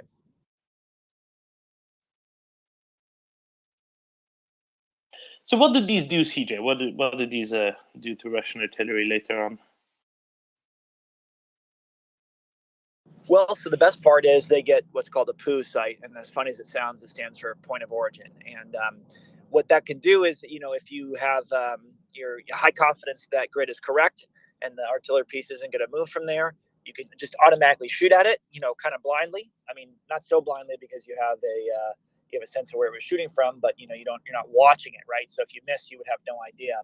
Another option, which is the one that's taken more often than not on both sides, is you get this POO site, and then you send a drone to verify, and not only verify, but if the artillery pieces does what it's doctrinally supposed to and starts to move very quickly, the drone can follow it. So you pretty much have the added bonus of you can correct fire on the go, and so that even if it's moving, you can still shoot, and you can basically follow it until you're ready to do whatever action you want to take. And just yesterday, I shared, a couple people shared, but myself included, this incredible video of at least 3 BM-21s, some Uragans, loaders, command vehicles, IFVs. I mean, there's a pretty massive artillery unit. And basically what happened there was, I would guess, again, it wasn't in the video, but there was some sort of point of origin site detected.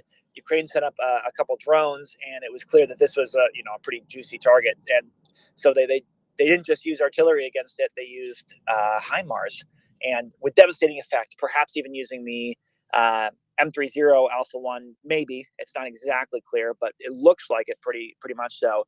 And the second they got basically all put in one group together to load up and leave, that's when they got hit by these precision guided munitions. And it was just absolutely devastating, with, I think, 12 vehicles absolutely destroyed and a bunch more damage. So a huge loss for Russia in a single day. And it's all thanks to counter battery radar, drones, and HIMARS.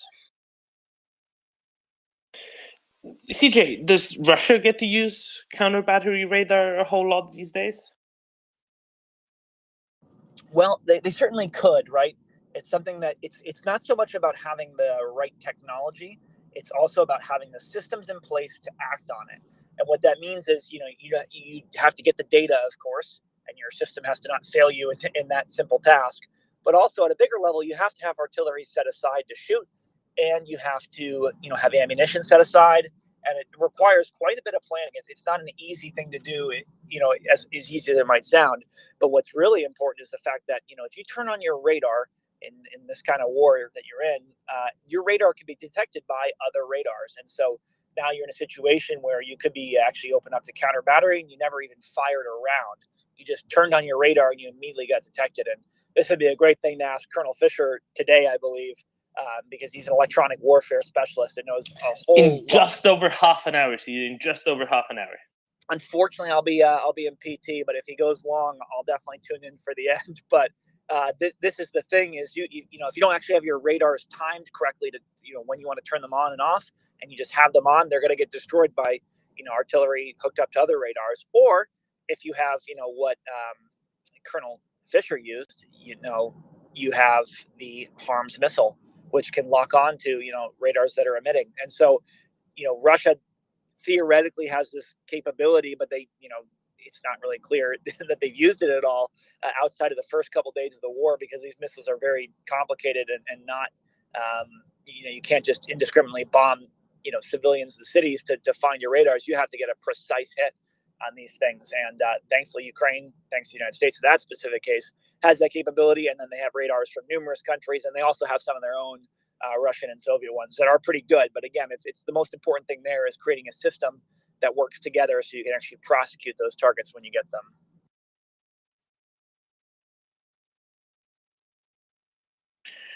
CJ, without having these precise artillery systems that Ukraine has, what does Russia do in terms of counter battery?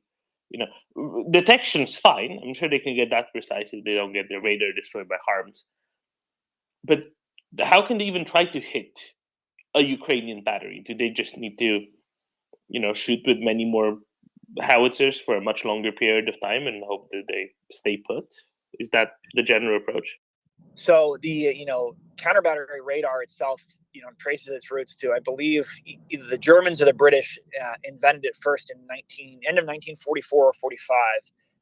But it was a pretty new technology then, so it wasn't necessarily used to its full capacity. However, in the 70s and 80s, when this, sort of the idea of a large scale war was going to happen, because the idea was in that scenario, there wasn't any, sort of nuclear weapons used, right? Because of just, mutually assured destruction or one reason or another. So both the Soviet army, in the middle of Afghanistan and afterwards, and the US Army after Vietnam, basically set up a lot of systems to, go to full scale war at each other without nukes. So what that meant was a lot of artillery shooting, and the way around it, to kind of get at that problem you just said, where you have artillery pieces dug in, theoretically spread out, it becomes very difficult to get precise hits. And this is kind of before there was a lot of PGMs for artillery pieces. And so the way around it, which both sides planned for, was cluster munitions. So for the US, it was M26 HIMARS missiles, which are somewhat unguided, but they shoot out cluster bombs that can effectively destroy a large area. And for the Russians, it was the same thing, way more inaccurate, but still the principle was the same, of cluster munitions. The difference is the U.S. moved on to bigger and better things and safer things, but the Soviet Union, or Russia in this case, never really changed. And so the way Russia gets around that is, if they get a hit on their radars, is they'll just shoot cluster munitions to cover a much larger area and hope for the best. So the way Ukraine gets around that, of course, is only by shooting 2 pieces at a time, or 3 pieces at a time, and having them very spread out to mitigate the effects of the cluster munitions. And for the most part, for the last 8 years, it's worked out pretty well. But they suffered pretty heavily in 2014 and 15, when they were still in the more of the Soviet army mindset in terms of concentrating more artillery. They took a lot of losses from that, and that's something they didn't want to repeat again. And they've done an amazing job at doing that. And these would be rocket artillery cluster munitions, one presumes, right? With much bigger more often warheads. There is cluster munitions for tubed artillery, but the more common one is the for the Russians at least, is unguided rockets.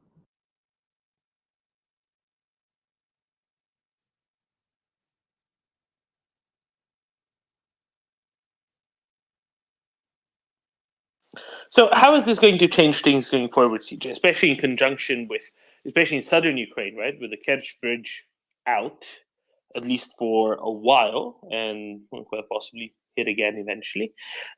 How's that going to work out for Russian counter-battery capability? Sorry, not counter-battery, for Russian artillery capabilities. They need lots of tubes and lots of shells. Their tubes are getting destroyed. They won't be able to get shells delivered. If they get delivered, the ammo dumps are still under threat. And this seems to be the only way that they can really make progress, right? Is mass fires. So how are they going to get around that? Or how is this going to affect the front line? So it's been affecting the front line pretty significantly since June, when Russia was at their peak of shooting artillery. Both their infantry commanders and their artillery commanders noted a reluctance of their own artillery to shoot. And this is before HIMARS came into picture. So it's gotten a lot worse for them since. But they expressed this extreme reluctance to shoot artillery because they were getting targeted every time they shot, which wasn't necessarily happening in the period of March to June. And so I'm not really sure, because if they're shooting less than they did in June, then you'd think, well, perhaps they're going to be in a situation where they eventually just don't shoot at all. Yet, of course, we all know that they're still shooting in very large quantities. So I think they're doing a lot more planning, to their credit, I guess I would say. And they're not just shooting it as randomly. And they realize now, the last time they destroyed a major city with artillery, with Rybizne and Popasna and Sverdlovsk and Lysychansk, they don't really do that as much anymore. Yes, they'll shoot into a city indiscriminately, obviously, but they're not concentrating as much artillery to do it, which is important because that's a key strategy or key tactic that the Russians have used. They don't want to fight the Ukrainians in an open street-to-street battle, right? They want to take the city down and then, basically force the Ukrainians to basically make it unlivable or undefendable in that regard. So they take less casualties. But that means that they can't really go on the offense anymore unless they want to put all their artillery in one place. And as we sort of just kind of explained together, that's not something they feel comfortable or safe doing anymore. So it means they're basically stalled out where they are, and in the defensive, it's not going to help them if they can't hit anything accurately.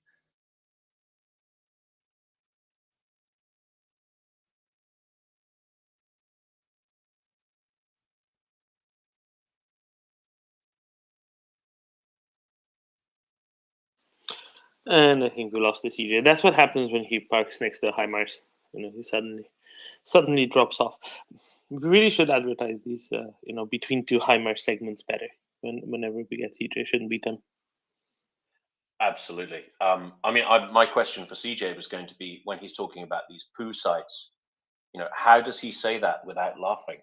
Like when he's giving a briefing, how does he do that? I wouldn't be able to keep a straight face. I could give briefings on that several times a day and still laugh whenever I said the word poo sites, because it's really funny and I have an infantile sense of humor. But while we're waiting for CJ back up, in half an hour, we will be joined by our special guest, Jeff Fisher. That's Colonel Jeff Fisher to you, who is an aviator, a U.S. Air Force officer, and also a security analyst, media bloke, and defense attaché in Vienna. He's got a new book out, Balkan Reprisal, which I assume he wants to talk about.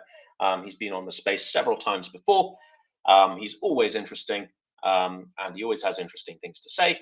And he knows a heck of a lot about aviation and a number of other topics. So please tune in half an hour for Colonel Jeff Fisher. Any sign of CJ, or has he finally fallen out of the airplane?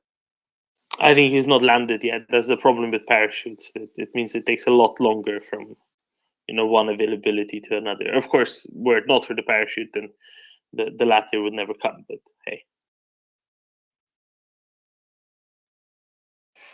Absolutely. I learned the other day. I can't remember who it was. It was the French Marines. Now the French they don't really have Marines. They have naval infantry, and I think it's a quasi separate branch of their armed forces. And the French Marines have parachutists. So it's kind of wheels within wheels stuff, right? So they're Marine infantry who also do parachuting. And I just think, imagine if they got their equipment mixed up, right? Imagine if they all jumped out the plane only to realize they're wearing scuba gear. I mean, that could get really awkward, couldn't it? Anyway, I'm being silly. Should we have a look at some headlines? Depends, Tim. If they're jumping out at a very low altitude into the water, probably makes sense. It would, yeah. But imagine when the penny drops. You're just out the plane. You think, oh bugger, I brought the wrong backpack. This one's the oxygen, not the parachute. Anyway, that's very silly. It's sadly it's not how it works. Absolutely. I see Joanna's coming up. Joanna, welcome to the panel. Just listening to you, but I do have one question.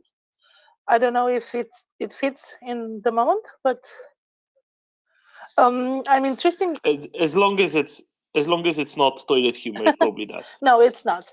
I'm interested in the situation in Zaporozhye and it has three sides. Let's say, according to our commentators on TV, those strikes on Zaporozhye that happened today and yesterday and the days before are very dangerous because they are shot from inside the nuclear power station, and because of this very short range, it's practically impossible to counter them. This is one. Second is the situation of the nuclear power station, because apparently the Russians tried to distract the power lines. The Ukrainians put them back in working state, and then the Russians distract them again. And the last thing is there are rumors, there are tweets that say that maybe there will be an offensive along from the north towards Melitopol. And yeah, I was interested in talking about this situation in Zaporozhye, if you agree. Thank you. So I'll jump at the first two. I'll say, before we start with anything, let's remember that there are three components here. There's the city of Zaporizhia, which is in the north of the Zaporizhia region or oblast. And the city of Zaporizhia was never under Russian occupation. However, it has experienced a whole lot of Russian missile strikes. And then we have the Zaporizhia nuclear power station, which is not in the city, but is in the region further downstream from the city and is under Russian occupation. I'm saying this because I've had people confused way too many times of which one we're talking about. So first of all, the first question was primarily about the city of Zaporizhia, which has experienced a number of brutal terror bombings by Russians of civilians, including basically a traffic jam last week, including a number of buildings, including a large number of civilians died in various terror bombings by the Russians of the city of Zaporizhia, which is outside of their control. Any particular news about that? I'm not particularly familiar, but it seems to just be more and more attacks at civilian sites within the city of Zaporizhia. Secondly, in regards to the nuclear power plant, the last I heard was yesterday, when it has been again reconnected to the energy grid, which is important because that way the cooling of the reactors happens without having to rely on diesel generators. This is what Russia's basically been doing. It's been causing a lot of uncertainty when it comes to the safe cooling of the nuclear power plant by constantly, but shelling it and primarily disconnecting it from the energy grid. It's very annoying. It's very frustrating. But fundamentally, it's not a problem in itself. There you go. There's a question of how many more days of diesel stocks there are. Apparently, it is some number of days of diesel stocks, more than a week. And I think at this point it's all been shut off, so it should all be fine because there's not that much more cooling that needs to happen. Most of the reactors have been shut off for a long time. But yes, it is. It's an attempt by the Russians to use the power plant as a psychological weapon directed both at Ukrainians, but also more importantly, possibly Ukrainian Western allies. They are somewhat succeeding in that they're keeping it on front pages and that they're keeping the eyes of the world away from all of their other terror bombings of civilians that they're committing in Ukraine, and keeping the world's eyes away from all of the discoveries that have been made first in Izium and now in Lyman after liberation. Because instead of that, a whole lot of media outlets in various allied countries are focusing on, oh, but what if? Oh, but what if? Oh, but what if? The real danger that Russia is posing is to the population of the area, and especially all the employees of the power plant and their relatives. That is the true and present danger. Everything else is a little bit more theoretical. But the other thing that Russia is doing is it's harming Ukrainian energy infrastructure. Earlier today, they struck the Ladezhin thermal power plant in Vinnytsia, and with some loitering munitions, and apparently I think it's still functioning, but they're trying to harm the Ukrainian energy infrastructure ever more. And this is a more long-term, out of spite, I guess, goal. As to the last one, and I think this is the most interesting one going forward, there has been extensive explosions at Melitopol airport. Melitopol is in an occupied part of Zaporizhia Oblast, in central Zaporizhia Oblast. It looks quite a lot like a shaping operation, Jana, as you rightly noted, whereby Ukrainian forces might be attempting a breakthrough through the south towards Crimea and the Sea of Azov, at least partially. Especially after the destruction of the Kerch Bridge, Russia doesn't have very stable communication lines and fundamentally resupply lines from Russia to occupied southern Ukraine, be it Kherson Oblast or Zaporizhia Oblast. As has been noted, Russia might only have a few days of real supplies before it starts running kind of low, especially by their standards, whereby they need a whole lot of supplies to be able to conduct warfare, because they need all the shells, because the only way they can do anything is with mass artillery fires. They only have so many shells left lying around because so many of the ammo dumps have been destroyed using HIMARS, and now their logistics are further disrupted because the Kerch Bridge is out. This is an axis of counterattack, an axis of counteroffensive that we here have been discussing for a long time, including with a number of distinguished guests. I believe General Ben Hodges was one of the ones with whom we discussed this. I believe General Ryan was another one, and it's quite probable that at some point it will indeed come. Tim, you're better placed to talk a little bit more about this.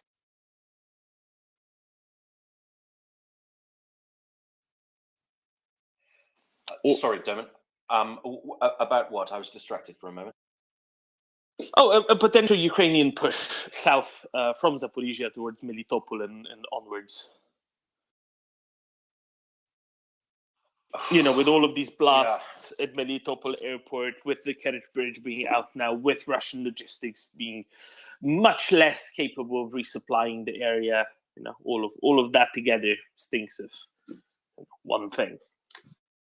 Sure, and I think what is particularly interesting is now the Kerch Bridge is out. I've seen it reported that the only way they can now resupply the Kherson AO is through that corridor.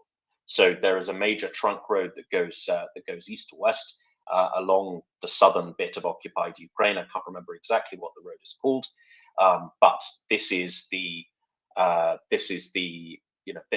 now their only supply route. It's going to be completely inadequate because, as we know, the Russian army can't really do road freight. She's lost what is it, about 4,000 lorries so far, and so this is going to be a stretch, but it is apparently their only option.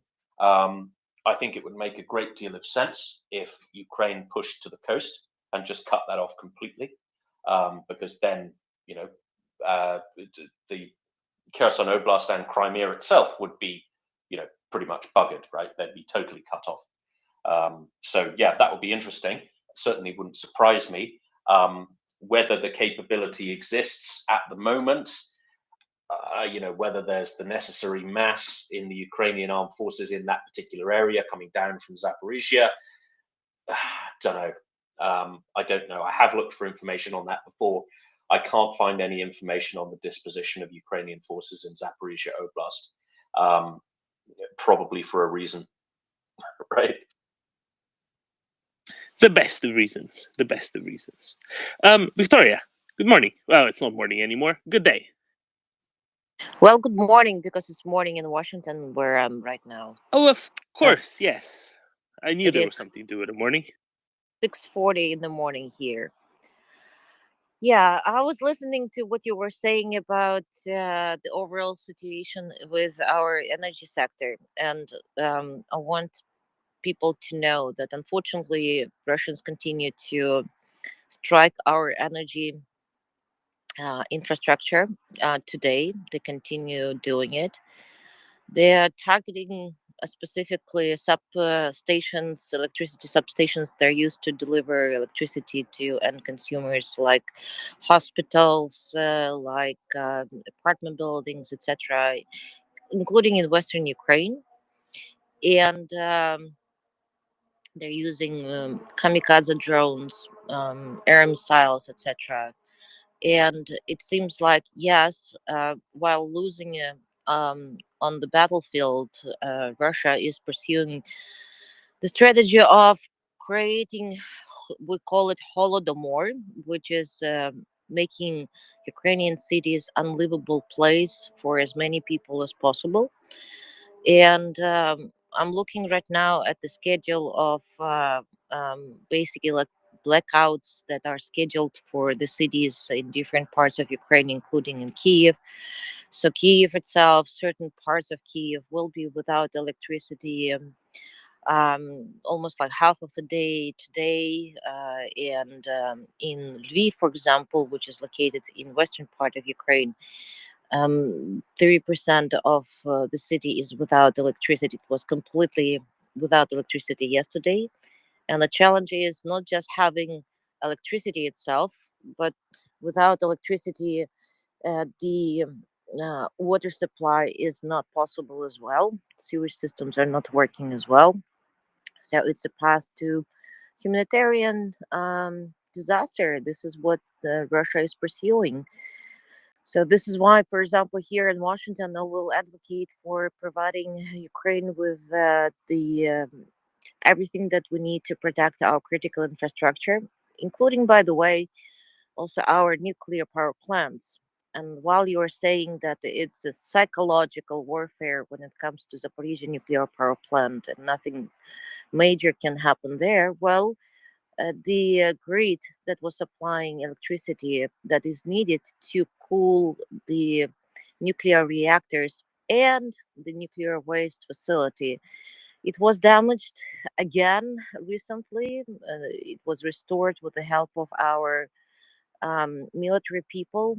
But what we need to understand as well is that, unfortunately, for example, our allies are very slow in providing us with armored vehicles that are needed for our people who work in energy sector and our military people to be able to reach safely all of those areas where the infrastructure is damaged. And unfortunately, we're losing not just military people but also people who work in energy sector as well.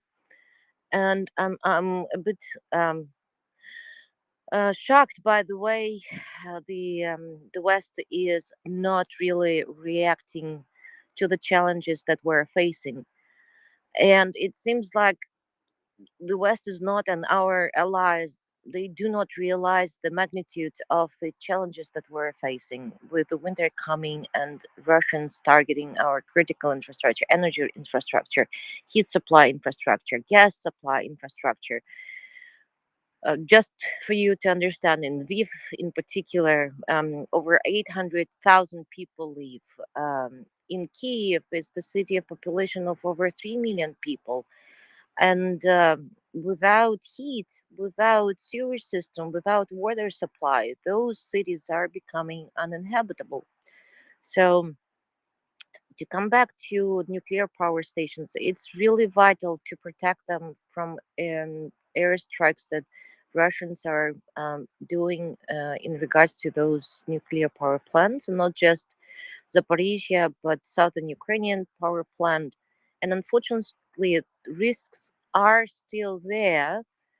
The cooling should happen unless uh, it is secured. The risks are comparable with the risks of the damage that was caused to Fukushima nuclear power plant. So we should not, from my personal point of view, in my personal point of view, we should not uh, underscore or not underscore, but devalue the risks that are there. And it's not just a risk for Ukraine and Ukrainian population, but for European countries as well. And I think it's time to wake up and start providing Ukraine with everything that we need to protect those assets. And when I read news about Germany finally making the decision to deliver one IRIS-T system, air missile defense system, it's a joke. It's really like it's a joke to me, because they have lots of them in stock. They were supposed to ship it to another country, another part of the world, but they are so slow, and it's um, it's hard to find any explanations why our European allies and other allies there do not really understand the magnitude of the risks that are there. And it's important to have uh, like real, transparent, and true conversation about the risks that relate to nuclear power plants and our critical infrastructure as well. So just those couple of points that I wanted to make. Thank you. Thank you, Victoria. So you're right? And this is the thing: the biggest threat that Russia is posing, and I'll come back to the Fukushima scenario effectively in a little bit.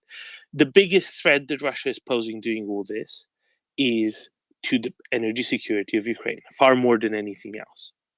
Were they to, let's say, cause a Fukushima type scenario, and this is why I think it's relatively unlikely that they will do it, they're going to harm large chunks of southern and western Russia just as much as they would harm Ukraine. And this is why I think it's far more likely that they will continue using, and that it will be worth more to them to continue using the Zaporizhzhia nuclear power plant as a psychological weapon aimed against Western allies, as well as at the same time depriving Ukraine of the energy that it provides under normal circumstances, much more so than using it in a Fukushima type scenario, simply because that is worth more to them, right? Their ability to use it as a psychological weapon, and an ability to deprive Ukraine of the vast amounts of energy it normally provides, is worth more to them. That's why they keep doing this: disconnect, allow to reconnect, disconnect, allow to reconnect, disconnect, allow to reconnect, because that keeps it high on the list of, psychologically it keeps it high on the list for Western allies, and it detracts and it distracts from all of the other things, from Ukrainian successes, from Russian crimes. It detracts and distracts from all of those other things, and that seems to be sort of the thing that's principally most worth to the Russians to keep using it as such. That's kind of what I mean. The real threat, the biggest threat, is much more local than it is, the nuclear aspect of it. It would be much more broadly affecting. I hear what you're saying. At the same time, for Russians, do they care about their own people? I mean, no, clearly, with what is happening with the mobilization, it's a sign that they don't really care about the number of Russian people that will die in the war against Ukraine. So, the question is how many missiles they have, how many drones they have to hit Ukrainian energy sector, for how long. Exactly, it's that's the real question. Mark. Exactly. That's the real question, and I think when they will reach their minimum limit, this is when we need to start asking the question: are we prepared for the worst case scenario? Because you remember Putin making that statement, well, the wind can blow in different directions. It was a clear sign that he is ready to do could cause maximum harm as it takes. That's the issue I'm trying to stress your attention to, that depending on the wind blow, it might hurt part of Russia, but it will definitely hurt most Ukrainians, and probably will hurt also European countries. And that is why acting from self-preservation, I believe that Europeans should wake up and say, give Ukrainians everything they need to regain control over Zaporizhzhia nuclear power plant, regain control over the occupied territory, and make sure that Ukraine can protect with modern weapons, with modern equipment, assets such as nuclear power plants, including, by the way, Zaporizhzhia nuclear power plant is one story. Pivdeno-Ukrainska and But so on, yeah. but southern Ukraine and Pivdeno-Ukrainska is even a bigger threat because there is a dam. The dam that is used to accumulate enough water that is used for cooling the reactors there, nuclear reactors. And just want to remind you that they hit the dam in Kryvyi Rih over months ago. And without water, the southern Ukrainian power plant is going to become a bigger even threat than Zaporizhzhia. But we have to remember about that as well. And it's not about fear mongering, it's about the reality, it's about the insanity of today's regime, what they are capable of, whether they have any limits. It seems like they don't have any limits when it comes to causing maximum harm. And this is why I think it's important to recognize this threat and act immediately, not wait for another Liman, Bucha, Izum, horrible stories. And by the way, also the narrative that we want to liberate our territories, it's one thing, but the core narrative in Ukraine and for Ukrainians is that we need to liberate our people in occupied territories, because tortures, killings, mass graves, this is what is happening right now as we speak. And any delays in weapon supply, it causes more deaths of civilians, causes more terror on occupied territories, and this is what we need to remember. And again, I want to use this platform. Please support Free the Leopards hashtag. We need to increase the pressure on Germany and Olaf Scholz to provide us with Leopard tanks as soon as possible. No excuses now. I mean, there are no excuses for not supplying us with what we need. And there, Victoria, we agree so completely. We literally couldn't agree more completely. Right. This is what really needs to be done. Changes when it comes to action, much more so than anything else. Victoria, let's go to George, who I think wants to talk about a likely and ever more likely push to actually liberate large chunks of occupied Zaporizhzhia Oblast. And then very soon we'll be joined by Colonel Jeff Fisher to talk about electronic warfare and its relevance to that, as well as the air war. George? Good morning and good day, everyone. It's getting concerning with what they're targeting now, and I'm hoping that Europe not only gives them the weapons, but also gives them the resources to keep a lot of these systems going or repaired. Engineering is going to be front and foremost over the next month. But what I want, actually, Rodon, what I wanted to talk about really quick, just to point out some things. Yesterday, there was somebody on here during the day, and they were discussing, the whole issue with Russians and the Russian people and how much they are to blame for this war and things of that nature. And I just want to, I wish he was here, because these are the questions I'll pose to you, and also just for everybody just to keep in mind. The Soviet Union, for whatever what it's worth, collapsed in 91, 92. There was mass immigration in the United States and other parts of Europe of Russians. In Germany, you had Russians living in Eastern Germany, so they've been there. There's Russians that have lived in the United States for a good part of 30 years. Sorry, George, just a second. Sorry, I'm trying to connect Colonel Fisher. Colonel Jeff, if you hear me, please check your DMs. I think that Twitter won't allow you to connect like that. You need to leave the space, quit the app, and then I'll try to send you an invite directly. So just hope you heard that, because it keeps cycling you and it doesn't want to connect currently. George, continue. Yes, has anybody seen, since this war started, an anti-Putin demonstration organized by the Russian diaspora? In other words, Russians living outside of Russia? Not one. Not a single effing demonstration. Now, I'm going to throw some history at you guys. In 1967, Greece was taken over by a military dictatorship, the military junta. For years, till they fell, there was pressure from Greeks outside of Greece asking countries that they lived in.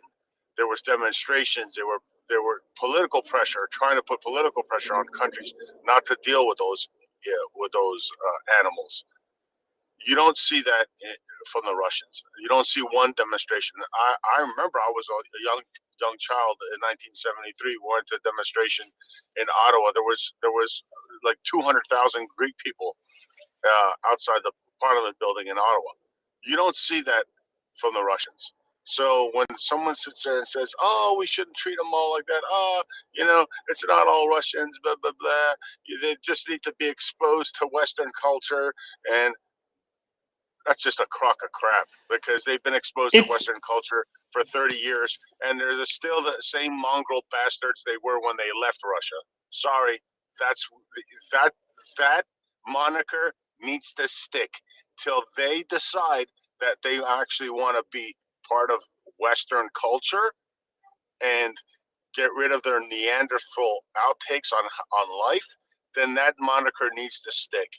And in the United States, they just gamed the system. I know in Philadelphia, they just gamed the system. And they're all silently cheering for Russia, because here in Philadelphia, it is one of those cities where you do fuck around and find out. You try to do a pro-Putin protest in this city, you're not going to be above the surface of the earth for a long time. And that's the problem. It's that they haven't changed in 30 years, and they're not going to change. We have to change Russia by making sure that they don't have two sticks to rub together when this war is over.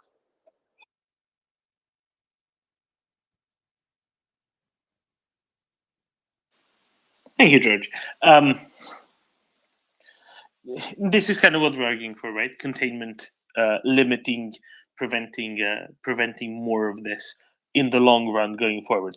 The first step, of course, is to free Ukraine, to allow Ukraine to be free, allow Ukraine to be covered by other methods, right?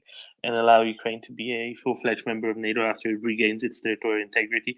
And then, as you say, these low probability approaches, they've been tried, they've completely failed. Let's not count on those. Count on containment. Everything else is supplementary. I was trying to get Colonel Jeff to come up. I won't be accepting any requests right now. I'll let Brad say his piece, and then we'll get Colonel Jeff up and start with the interview. Then we can talk about electronic warfare with everyone and Colonel Jeff. Brad? Real quick, to Victoria's point on air defense, I think I'd just like to point out that what we're seeing right now, even though it's at a larger scale, is what, in terms of the air attacks, is essentially what we can expect in the post-war period, right? When all the Russians are gone out of Ukraine, it's not like you're going to get a peace agreement with Vladimir Putin. He's going to continue to lob in airstrikes as quickly as he can produce the ordnance to do it. And so, you might as well provide the air defenses now because you're gonna need them. You're never not going to need them with a Putin-led Russia, as your neighbor. So anyway, I think it was it George's point on Russian culture. So my thought for a very long time, and I'll leave here in just seconds, that Russia has to be shattered as a society in order for it to reform. Like their view of Russia as an empire, their view of Russia being of Russism or being Russian as a superior race or culture, that needs to be shattered. And it's the only way that there would be an opening where there's enough freedom to explore new ways of thinking about what it means to be a Russian for reform to actually happen. But that means that Russia needs to be shattered. It doesn't necessarily mean that the Russian Federation needs to be dissolved, but the defeat needs to be really decisive. And certainly the Putin regime needs to be gone in order for that to happen. Exactly, it has to come from the inside. There's no way to do it from the outside.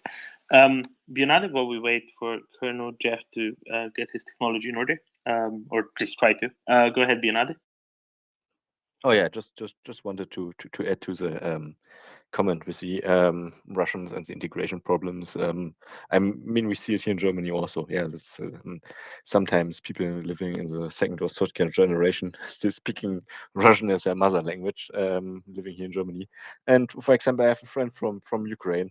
She's speaking German on a C1 level, and she doesn't even visit Germany. So yeah, it's really a big difference how integration can work and does not work. Yeah, it's a big question of cultural norms. Let's say, let's see how it goes. This is where I tend to avoid any ideas that say, let's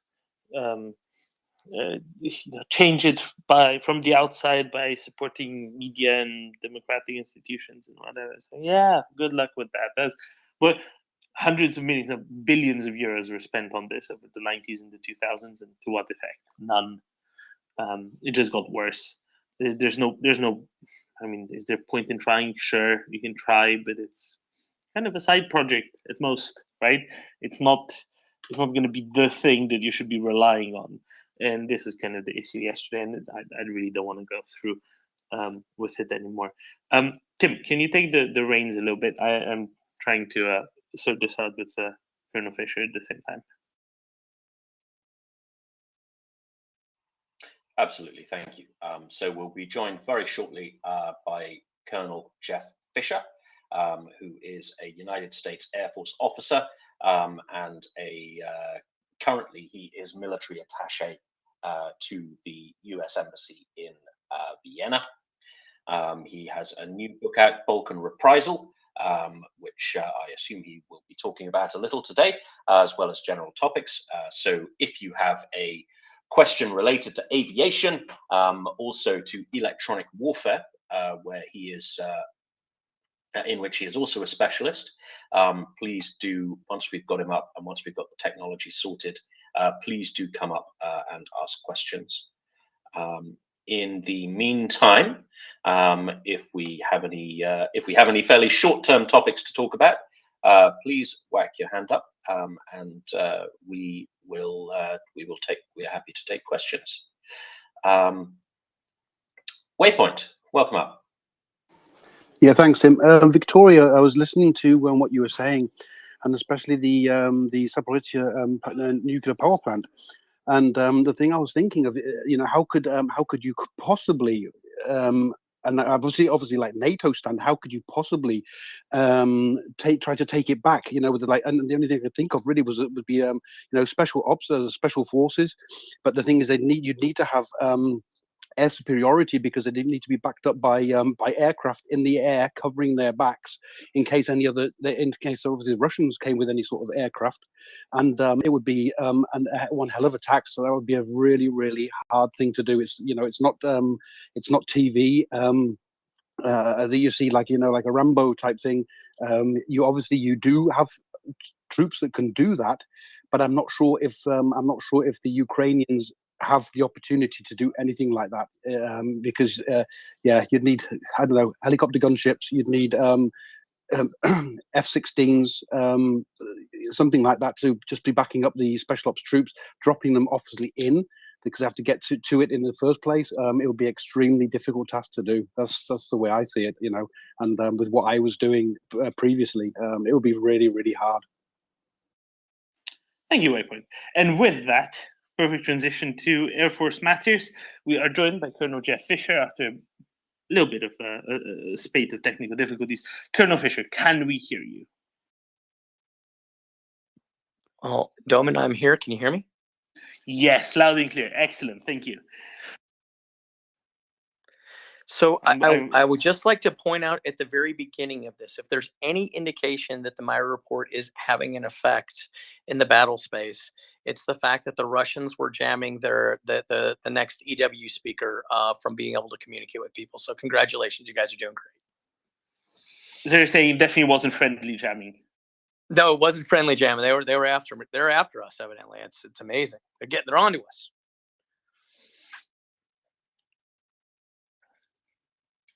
Very good. Welcome, Colonel Jeff. It's lovely to have you up again. Could you perhaps give a kind of quick and dirty introduction to yourself, your career, your specialism, what you're up to, and any interaction you've had on the Ukraine side, just for the benefit of our listeners who may not be 100% aware of who you are and what you do? Sure, happy to do it, Tim. Thanks.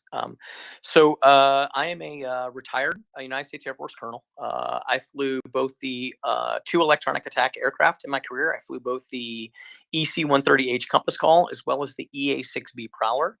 I was assigned to the United States Navy as an exchange pilot, exchange aviator for 3 years, flying off the USS Constellation. In addition to being an electronic attack guy, I also served time at the Pentagon, unfortunately. I did 2 tours there. Nobody likes to be stationed at the Pentagon, even though the civilian world thinks it's really cool. I was an Air Force requirements and an Air Force programming guy, so I know a little bit about budgeting. And then after graduating from the National Defense University, I was then sent out to Vienna to be a diplomat, to work at the U.S. Embassy here. And then I also did a diplomat tour with State Department at the U.S. Embassy in Pristina. So I'm well versed in the Balkans, rounding out my career and ending at NATO Special Ops. I flew combat missions in the Balkans multiple times, as well as combat missions in Iraq and Afghanistan. As a diplomat, I was in Ukraine. I've been to Kiev as a diplomat, as official in Kiev during the Maidan crisis. Engaged heavily with a bunch of folks in Kiev. Maintain a very good dialogue with an attorney that I know there. She's a heck of a fighter, and I appreciate all the insights that she gives me. Hopefully that should kind of set the stage. Another reason I was late, I just got done briefing a bunch of fighter pilots out here in Austria, and they had some really interesting questions. So hopefully we can continue on with that dialogue.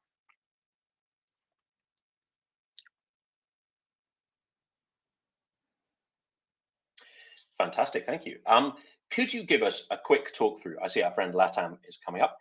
Could you give us a very quick talk through the electronic warfare as a concept, as well as the role of aviation assets within it, particularly the distinction between offensive and defensive EW?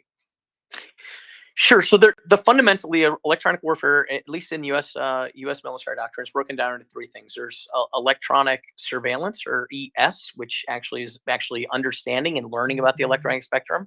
And then after that, we also have electronic attack, which is now the more offensive arm, where you're actually going and striking into the electromagnetic spectrum. And then we have what we call electronic protect, which is actually trying to protect yourself from being targeted in the electronic attack realm.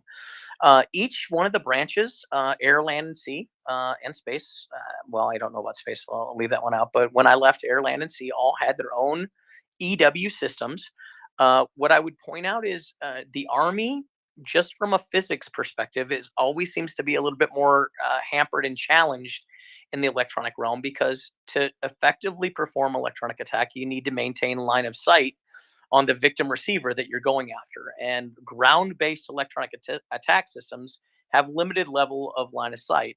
Whereas if you look at airborne assets, Navy aircraft or U.S. aircraft, and you get them up to 20 to 30,000 feet, your line of sight increases dramatically. And as you have increased line of sight, then you actually have a greater range, albeit if you have the power to get into victim receivers and situations like that. When you look at the electronic warfare situation in Ukraine, and we've talked a little bit about this, but there might be some new listeners out there, and I think it's important to at least set a foundation, right? At the beginning of the war, everyone, all the pundits, all the analysts, all kind of believed that that Russian EW systems were going to reign supreme, and that their cyber systems were really going to kind of shut down communications. They were going to shut down, computer-based communications, electromagnetic spectrum based communications, and we didn't see that, right? We 2, 3, 4 days into the war, the electromagnetic spectrum was still kind of usable, and Russian systems, I think, were questioned. Some of them have been captured. I'm sure there's going to be some technical evaluations done on those, but my theory on that is I would like to point out that if you train like you fight, and you fight like you train, and for many years, we've kind of followed Russians and the way in which they train, and they run very scripted exercises, right? They don't get away from their scripted exercises, and I think that they had a big challenge at bringing, they never really trained to bringing together all the dimensions of warfare, all the domains of warfare together, and actually have combined armed operations at a macro level. And therefore, when they tried to do it the first few days in Ukraine, they ended up having massive challenges. And usually, the first thing to go when a field commander is overwhelmed is he says, turn off the jamming. I need to be able to communicate. If I can't communicate with my forces, I can't direct them. That happens in both the East and West. But I would point out that, Russian-based doctrine, this is even more important, because communications is the lifeblood of Russian doctrine. A soldier at the front line will not do anything until he is ordered to do so. And that's the way he's trained. He's trained to not react to anything until he's told to do something. So jamming went away, and I think that, eventually we're starting to see it come back now, because combat in and of itself is training, albeit expensive training, because you lose soldiers and you lose men and you lose assets. But eventually, Russians were going to get it right, and I think that's where they're at right now. And you're starting to see some level of electronic warfare start to come in. And Tim, I hope that kind of stirs the pot a little bit and get some questions. I see Latin has a question out there. Absolutely. Just before we go to questions, I want to talk about, and I do want to bring Latam in, because I know he has some interesting views on this as well. I want to talk about that kind of capability expectation gap when it comes to the Russian armed forces. So when I was serving, I was an ISTAR guy, so intelligence, surveillance, target acquisition, reconnaissance. One of the roles in which I trained was static OPs, so pure STA, so short, kind of short to medium range patrols, aimed at putting in place artillery observation points. And this was I left in 2017, so this was a few years ago now. God, that's really been 5 years, hasn't it? So we were trained that the Russians will dominate the electromagnetic spectrum, right? Especially if you're operating behind their lines, which is what STA patrols do. So the kind of received wisdom was, Russia owns this space. You are a disposable asset, because as soon as you turn your radio on, number one, you won't be able to use it very long because they'll jam it. Number two, they will fix you very, very quickly, and you can expect rounds incoming. Right, so you have a very short shelf life. Your OP has a very short shelf life, because as soon as you try to communicate, the Russians will be all over you. And this was kind of indoctrinated into us, this idea that the kind of lionizing Russian EW capabilities. How did we get that so wrong? Is it the combined arms thing? Is it that basically they have these capabilities, but they're unable to wield them effectively in combined arms operations? Or is it a lack of basic capability, would you say? I have been thinking about this a lot, right? And I wanted to try and bring, because I've been on a couple times, and I wanted to bring some kind of new meat to the table that we can chew on. And I've come to a little bit of a conclusion that I think it was the perfect storm, right? That a bunch of different, independent markers all got together and caused this problem. And I'll go through those, right? And I think there's three big ones. I think the first one is, we knew that the Russians were spending a lot of money. We knew what their defense budget was, and we knew what the assets that were out there. If they truly spent all that money on those assets, they had to be relatively good, but we didn't. I don't think we knew how much perhaps corruption was going on in that budget process. That's their first problem. The second problem is I think that the Western defense industries had no gumption at fighting against this idea, because if we believe that the Russian EW systems were really good, we had to have something to counter it. And I think that Western defense industries all wanted to say, hey, yeah, great, I'm going to build some stuff to go against that. So that was the second thing. The third thing is, and this is perhaps the most important, is a lot of these EW systems were never exported, right? So we had, it's the fear of the unknown. I don't know what I don't know, and if they spend that much money, they've got to be relatively good. Then I think that that we've got this perfect storm going now. They've obviously failed, and now the question becomes: okay, well, did they really spend that much money? How much corruption really did exist in the Russian Ministry of Defense? How much money does Minister Shoigu and colonel generals actually have in their pockets? It seems like there's a lot of money that they have, because I don't think they bought the systems that they truly believed that they had. I can give you a specific answer to that. Minister Shoigu, he earns $120,000 US a year. He lives in a house that cost $14 million to build. So that's a fair bit of EW capability right there. Right? Okay.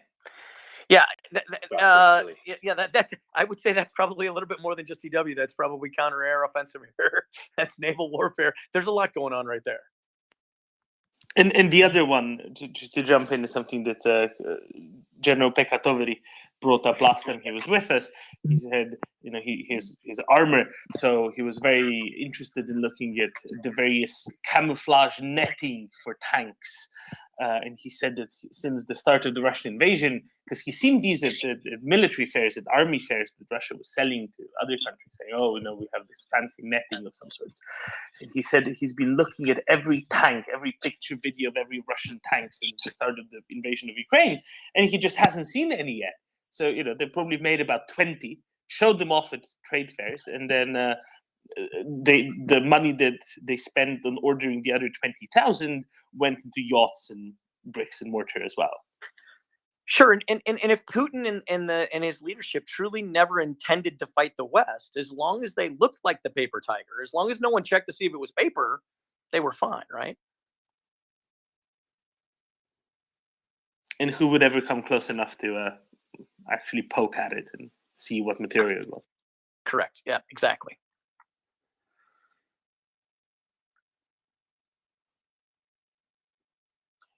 Thank you very much. Okay, so we've got a couple of hands up. So I'd like to go to Latam, who's a great friend of this space and always has interesting things to say and interesting things to ask. So Latam, welcome up. Thanks for coming. Great, thanks, Tim, and welcome, Colonel Fisher. Always a pleasure to have you here. And by the way, congratulations on the release of the book, which I believe is today, correct? It is today. It's one of the reasons I'm doing this. So yeah, my second fiction thriller, there is a series. It's called the Dr. Kurtenover series. Is available on Amazon today. I appreciate the shameless plug that you gave me, Latin. I'm happy to answer any of your questions now. Okay, no, but I mean, the one Balkan reprisal, especially. I mean, we can talk about it a little later, because I think it actually does connect. It does, in a geopolitical sense, connect very directly to what's to the Ukraine situation. But more specifically on the EW front, I I did listen to. I posted the interview that you did in September. I think it's called the Crow's Nest. That podcast. Anybody who wants to know a little more about this and really drill down into it, have a look at that, because it's a really interesting interview. And Colonel, there were two things that you said there that I thought were really interesting that the space might be interested in, because you drew a direct line between two from electronic warfare to, and more generally what you were referring to as electromagnetic superiority or control of that domain, that you've been sort of touching on that so far, but you drew a direct line from that to two very tangible on the ground results of that, or specifically of the Ukrainians not quite having the kind of capability that would be ideal, the kind of capability that a country like the United States would have in this kind of situation. And those two tangible effects were, as I recall, the one referred to logistics and the difficulty in getting the supplies coming from the West to Ukraine. And the second had to do with, and it really relates to something we've talked about here, of the high battlefield casualties that Ukrainians are suffering, and so the subject of battlefield evacuation of casualties. I'd love to hear you maybe talk a little bit about that. Sure. So you get extra credit for actually going and listening to my other speaking engagements. So the Association of Old Crows, or the Crow's Nest, is kind of like the international authority for electronic warfare, right? They're the equivalent of like the medical journal, the American Medical Journal or International Medical Journal for doctors. If you're in electronic warfare, you belong to the Association of Old Crows. And I've been fortunate enough to be interviewed on that side, and you're 100% correct, right? So as an aviator, and I'll put my aviator hat on, one of the things that the West and NATO preaches in its doctrine is early on in the combat, you must achieve air superiority and always strive to get air supremacy. In other words, you own the air. Over the battle space, you can do whatever you want in the air, and your opponent is unable to counteract that, right? And I have argued, now putting my EW hat on, that it's actually two parts, right? It's not only owning the air domain, but it's in having air superiority, but it goes hand in hand with electromagnetic superior, or the EMS superiority, or EMS, electronic spectrum supremacy. And the reason I say that is surface-to-air missile systems, especially the big ones, the S-300s, the S-400s, the Patriots, all that, they're ground-based systems, but they rely on the electromagnetic spectrum to operate. They rely on radars. They rely on communication systems. So EW and air go hand in hand. Now, up until the Ukrainian war, if you look at the recent combat operations, right, and most of them are obviously Western. Those are the ones that I've been involved in, whether it be the Balkans, in Bosnia-Herzegovina, Serbia, Iraq, multiple times in Afghanistan. The West has gained air superiority, right? And I'd never thought that I'd see the day that there would be a battle space, especially in the year 2020 or beyond, where one side or the other did not immediately gain air superiority and EMS superiority. That's what we're seeing in Ukraine, and it's fascinating from an air perspective. And there's a lot of guys probably studying this, right? You're watching MiG-29s, and you're watching Frogfoots, and you're watching all the airplanes on both sides flying really, really, really low to the ground. And the reason they're flying low to the ground is because if they get into upper altitudes, they're going to be victims of S-300s and S-400s, whichever side you're on. But so that's why they're flying low. But there's unintended consequences, or second order of effects, or third order of effects that not maintaining air and EMS superiority are having. And Latin, you touched on them, and I'll amplify that a little bit more, right? Right now, for the Ukrainian war, when the West wants to supply the Ukrainians with assets, they're flying them in, most likely on C-17s or other big assets, and they're getting them to the Polish-Ukrainian border. From there, there's no way to fly them any further. And going from Poland to getting them down to, let's say, Kherson or a place like that is 10 hours by rail or by land transportation. I would tell you, as a guy who's studied logistics, that is a really, really, really long logistics tail to depend on something, right? When we were in Afghanistan and we wanted a logistics tail, we literally flew C-17s right into Bagram Air Base, and we're putting assets, whether it be food, bullets, bombs, beans, whatever it was, we were putting it right into the soldiers' hands within an hour, right? Coming off the aircraft. That's not happening in Ukraine. The second part is, and I'll use Afghanistan as an example again, whenever there was a troops in contact and we had wounded soldiers, we immediately called, right, for air medevac, and HH-60s or whatever asset came in, landed right by you, picked up the guy and got them back to the hospital. Without air superiority, that is really hard to do. And in most cases, you're seeing Ukrainian medical guys being evacuated by land evacuation. We in the West have a thing, especially with doctors in the medical community, called the golden hour, right? And most Western doctors, military doctors, would tell you from the time that the individual is wounded to the time that they're in the OR, if you can get that under an hour, the chances of survival are really high. Over an hour, it becomes a significant challenge, and you start seeing a lot more battlefield casualties. Should the Ukrainians be able to truly achieve air and EMS superiority and own their airspace, they buy back logistics time and they buy back an ability to treat their wounded, which is monumental in this war as it continues into the winter. Does that touch on what you wanted to talk about, Latin? Yeah, absolutely. That was, and I'm sure a lot of the people in the space found that interesting. David, I see that you have your hand up, but if I can just ask a follow-up, I do have more questions, but I will wait for other people to talk. Talk away. Keep going. I'm interested. Keep going. Oh, okay. As kind of a follow-up to that, Colonel, to these 2 points about Ukrainian capability. One of the things that I took away again from your interview was you spoke about I was interested particularly with one of the platforms that you worked with, which was the EA-6 Prowler. And again, I always try to explain these things to everybody. That's an aircraft that flew off American carriers. It was a fairly large aircraft, originally based on an attack platform, and the version, Colonel, that you were involved with was an electronic warfare platform that actually had 4 crew, which meant you were emphasizing that it was a very sophisticated system where I'm imagining that part of what your job was and some of your crewmates was to process, figure out what emissions, what radar signals you were finding on the battle space, and assigning weapons and jamming to it. You can correct me on that in a moment if I'm right on that. But my question is, I think that points to how complicated this really is. American experience in EW goes back decades.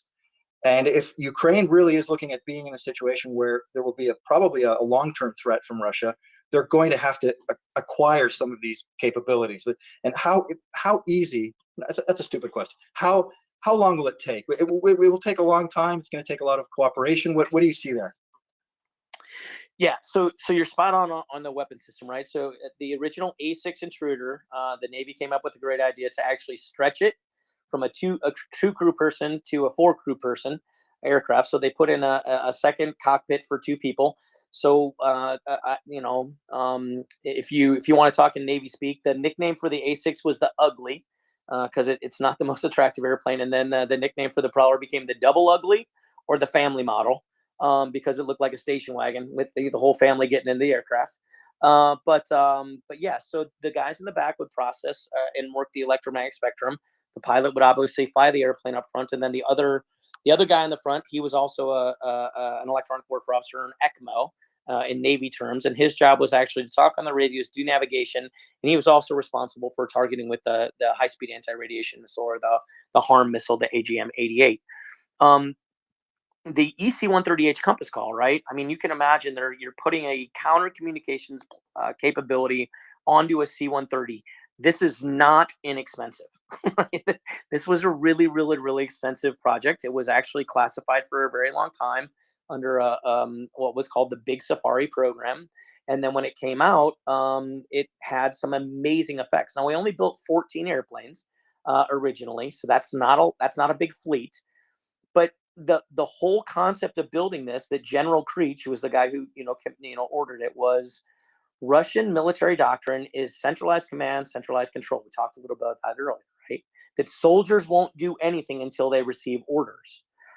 So General Kreis thought, well, if I can just stop them from getting orders, maybe I can just stop the Russian military from attacking. And that was kind of I mean, I'm simplifying this to a great deal, but that was kind of the original idea behind these platforms. Electronic warfare is not inexpensive, right? It's not all, you know, it is a, it takes a lot of money. It takes a lot of time, a lot of research. And we, especially electronic warfare officers, we look at EW as a never-ending chess game, right? The original EW and the Brits back in World War II was, dude, if I just put out a lot of little tinfoil strips into the air, right, I can jam radars. And that's true. And eventually those little strips out there kind of transition to, you know, to where radars would not see those things, or, you know, then there were counter systems, electronic protect systems, and it's just been a cat and mouse game. So it's not only you just have to invest, but you have to continually invest, because just like in any combat situation, the enemy always gets a vote. And you know, and sadly, Russia proved just the other day that they get a vote, right? It's been a long time since they truly struck at the heart of Ukraine, but they did. And Ukraine was at war, and it's a little distasteful, but you know, Russia still had capability. So I hope that answers your question. Yeah, I would just emphasize that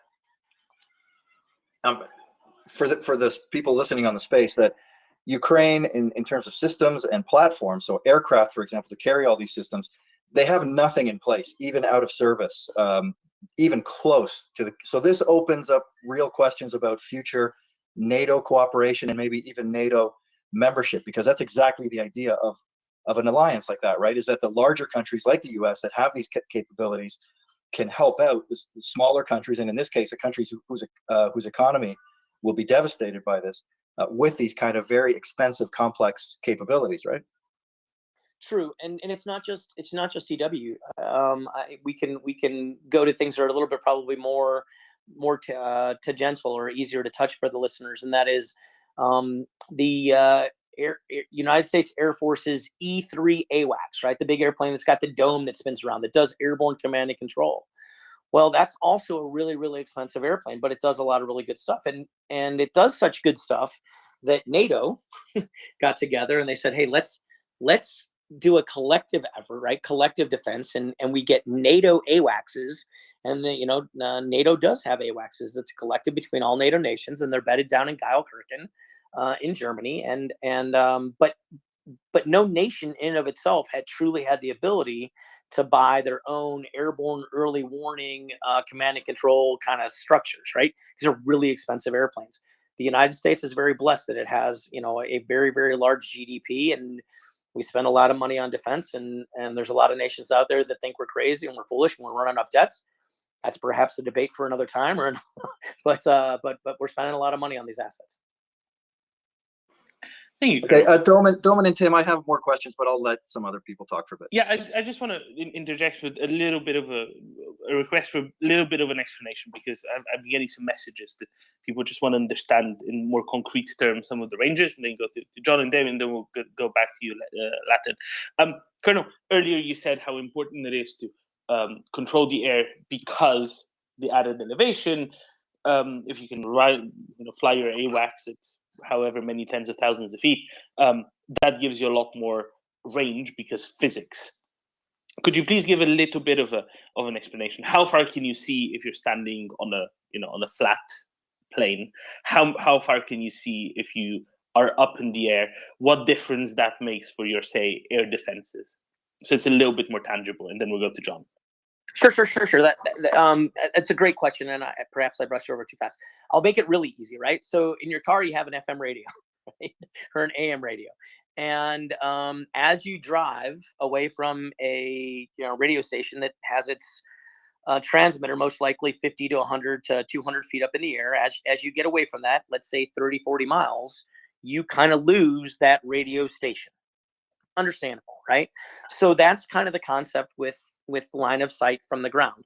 As soon as you can, your antenna, your receive antenna can no longer see that transmitter, that there's some kind of ground or terrain or trees masking that signal, you can no longer see it.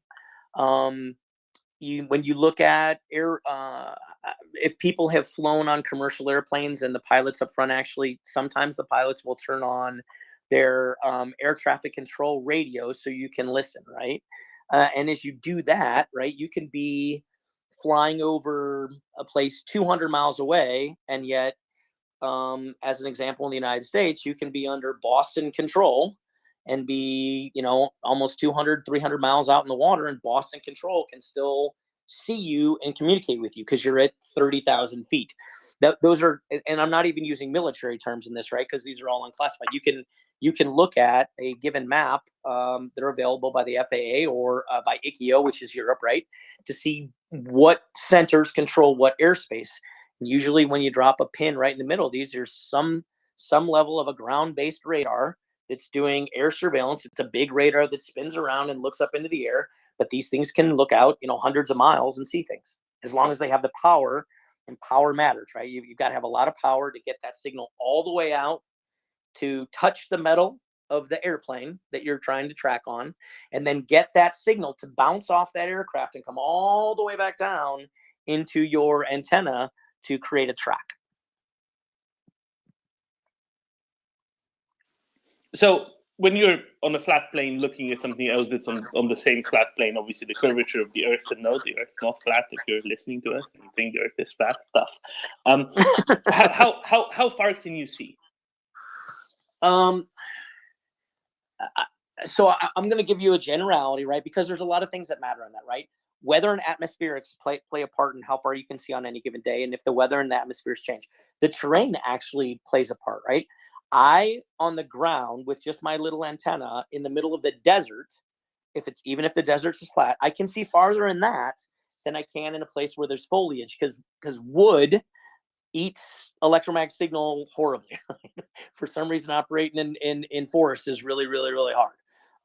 So can we give you a range of maybe like 10, 15 miles? And as you elevate that antenna, right, you're going to be able to see farther. There's a perfect example. It's been in the press a couple times. You see these Russian EW systems, and they have these 3 really long poles that stick way up into the sky, right?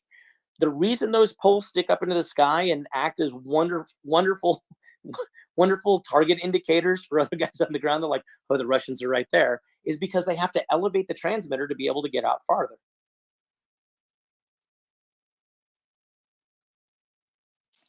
Thank you, Colonel. And if you're up at 30,000 feet, you can see hundreds of miles away, right? And that's where it's really important to control the airspace, to be able to elevate like that. And that's maybe a capability that Ukraine doesn't really have on its own. But were it to have it together with control of its airspace, this is where it would get just so much easier for them, right? I agree, and thank you for letting me and keeping me from having to dabble into classified information on line of sight issues. So I appreciate just that. very general terms, very general terms. But when it's interesting. Domin, you bring up a great point in that the higher you get, the farther you can see. And there are multiple airplanes that, like the AWACS or the compass call or the rivet joint. There's other airplanes out there that do electronic surveillance, and the higher they go, the farther they can see. And that's a function of the medium of the air domain. Any way to do something like this by satellite, or would it just be too energy consumptive? In theory, I would say that I think that satellites probably can do a lot. That's about as far as I can go there. All right, thank you. John, shoot. Oh, thank you. But if you don't let David go first, he won't speak to me for a week. David. Thank you very much. Yes, anyway, so, John, it's not true. I would always speak to you. Yes, anyway, Colonel Jeff, fabulous your talk so far. I'm a little bit deaf and very old, so can you tell me the name of your book? That would be really useful. And maybe other people have missed that as well. Sure. Yeah. So if you follow me on Twitter, you'll see it. It's posted. But the name of the book is called Balkan Reprisal, just like the Balkans. It's the second in a series. The first book, if you want to kind of stay along, if you do the Tom Clancy thing with like Jack Ryan, it's the same characters. It's a former Navy SEAL that becomes a doctor, and then some reason keeps getting his nose in places where it shouldn't be. So it's always entertaining. But the first book was called Live Range. It's sold extremely well. I'm very blessed. It's also available on Amazon. But Balkan Reprisal, it's out today. It's about a information battle that's a buildup between Serbia and Kosovo, and a potential war that breaks out in the hotbed of the Balkans, which is funny. I still have a lot of friends in the Balkans, and they've read it just, because I want it to be realistic, and they all kind of laugh. They're like, why is this an exciting book? Stuff like this happens here every other week. Like, but I think to the people around the world that aren't following the Balkans every day are unaware that it's a tinderbox at any given time can launch into a conflict. Yeah, wonderful. So Balkan Reprisal on Amazon then, right? Balkan, bravo. Yeah, no, I got it. Yeah.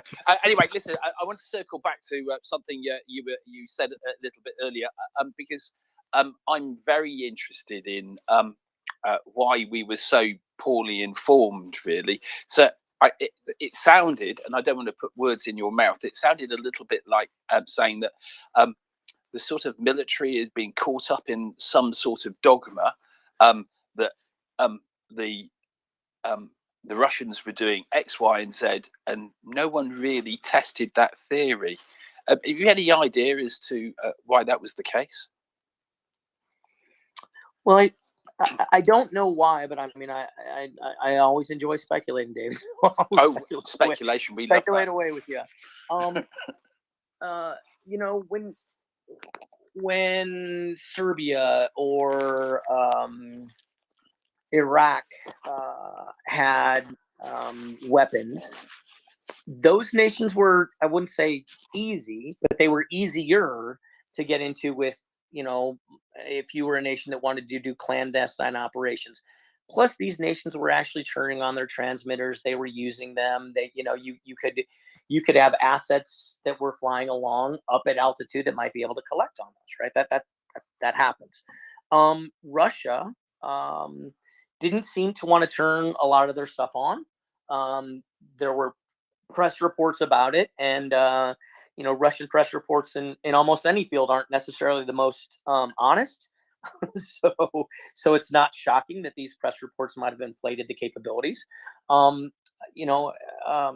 mean, I hate to say it, but to a degree, especially after working in the Pentagon, to a degree, there is a willingness not to necessarily completely challenge what the capabilities being reported out of a future adversary or potential adversary, what their capabilities are. And then you go out into the defense industry, and it's like shopping, right? And I'm not saying that's right or wrong. I'm saying it is what it is. Nations play games like this, right? And the United States clearly isn't the only one that does that. So I think that those are part of the reasons we got it wrong. I tuned in a little bit earlier, even though I couldn't get on. Right? I couldn't get connected because I was being jammed. But someone was talking about logistics, and I wanted we had an interesting discussion earlier today with some of the guys that I was giving a lecture to, and I wanted to touch on this because I think it's really important. Right? There's a difference between strategy and logistics, and sometimes they don't necessarily intertwine. And if you look at Russia's strategy at the beginning of the war, right, they massed forces up in the northern Ukrainian border. They pushed out of Belarus because any good strategist would tell you the shortest distance between 2 points is a straight line. And the idea was to cut off the head, right, was to get to Kiev. And that failed. And I think you're going to see a lot of history books talk about why that failed. And the truth of the matter is, while the shortest distance into Ukraine was a straight line from Belarus, that wasn't the line, right? Because when you were 2 to 3 weeks into the war, the true originating point of your military capability was all the way back at your logistics hub, all the way back over in Russia. So you're bringing stuff all the way from Russia up into Belarus and then down into Kiev. And your logistic trails were just too long. And this is why finally the generals in Russia said, okay, dude, we're going to have to redo this because our logistics is killing us. Just like I talked about with logistics with Latin from the Ukrainian side. So you saw all these forces come around, and now the reason that Russia's fighting right along the eastern fronts of Ukraine is they've shortened their logistics line, right? Logistics completely matters. And I think that is really important. It's really telling. And whatever general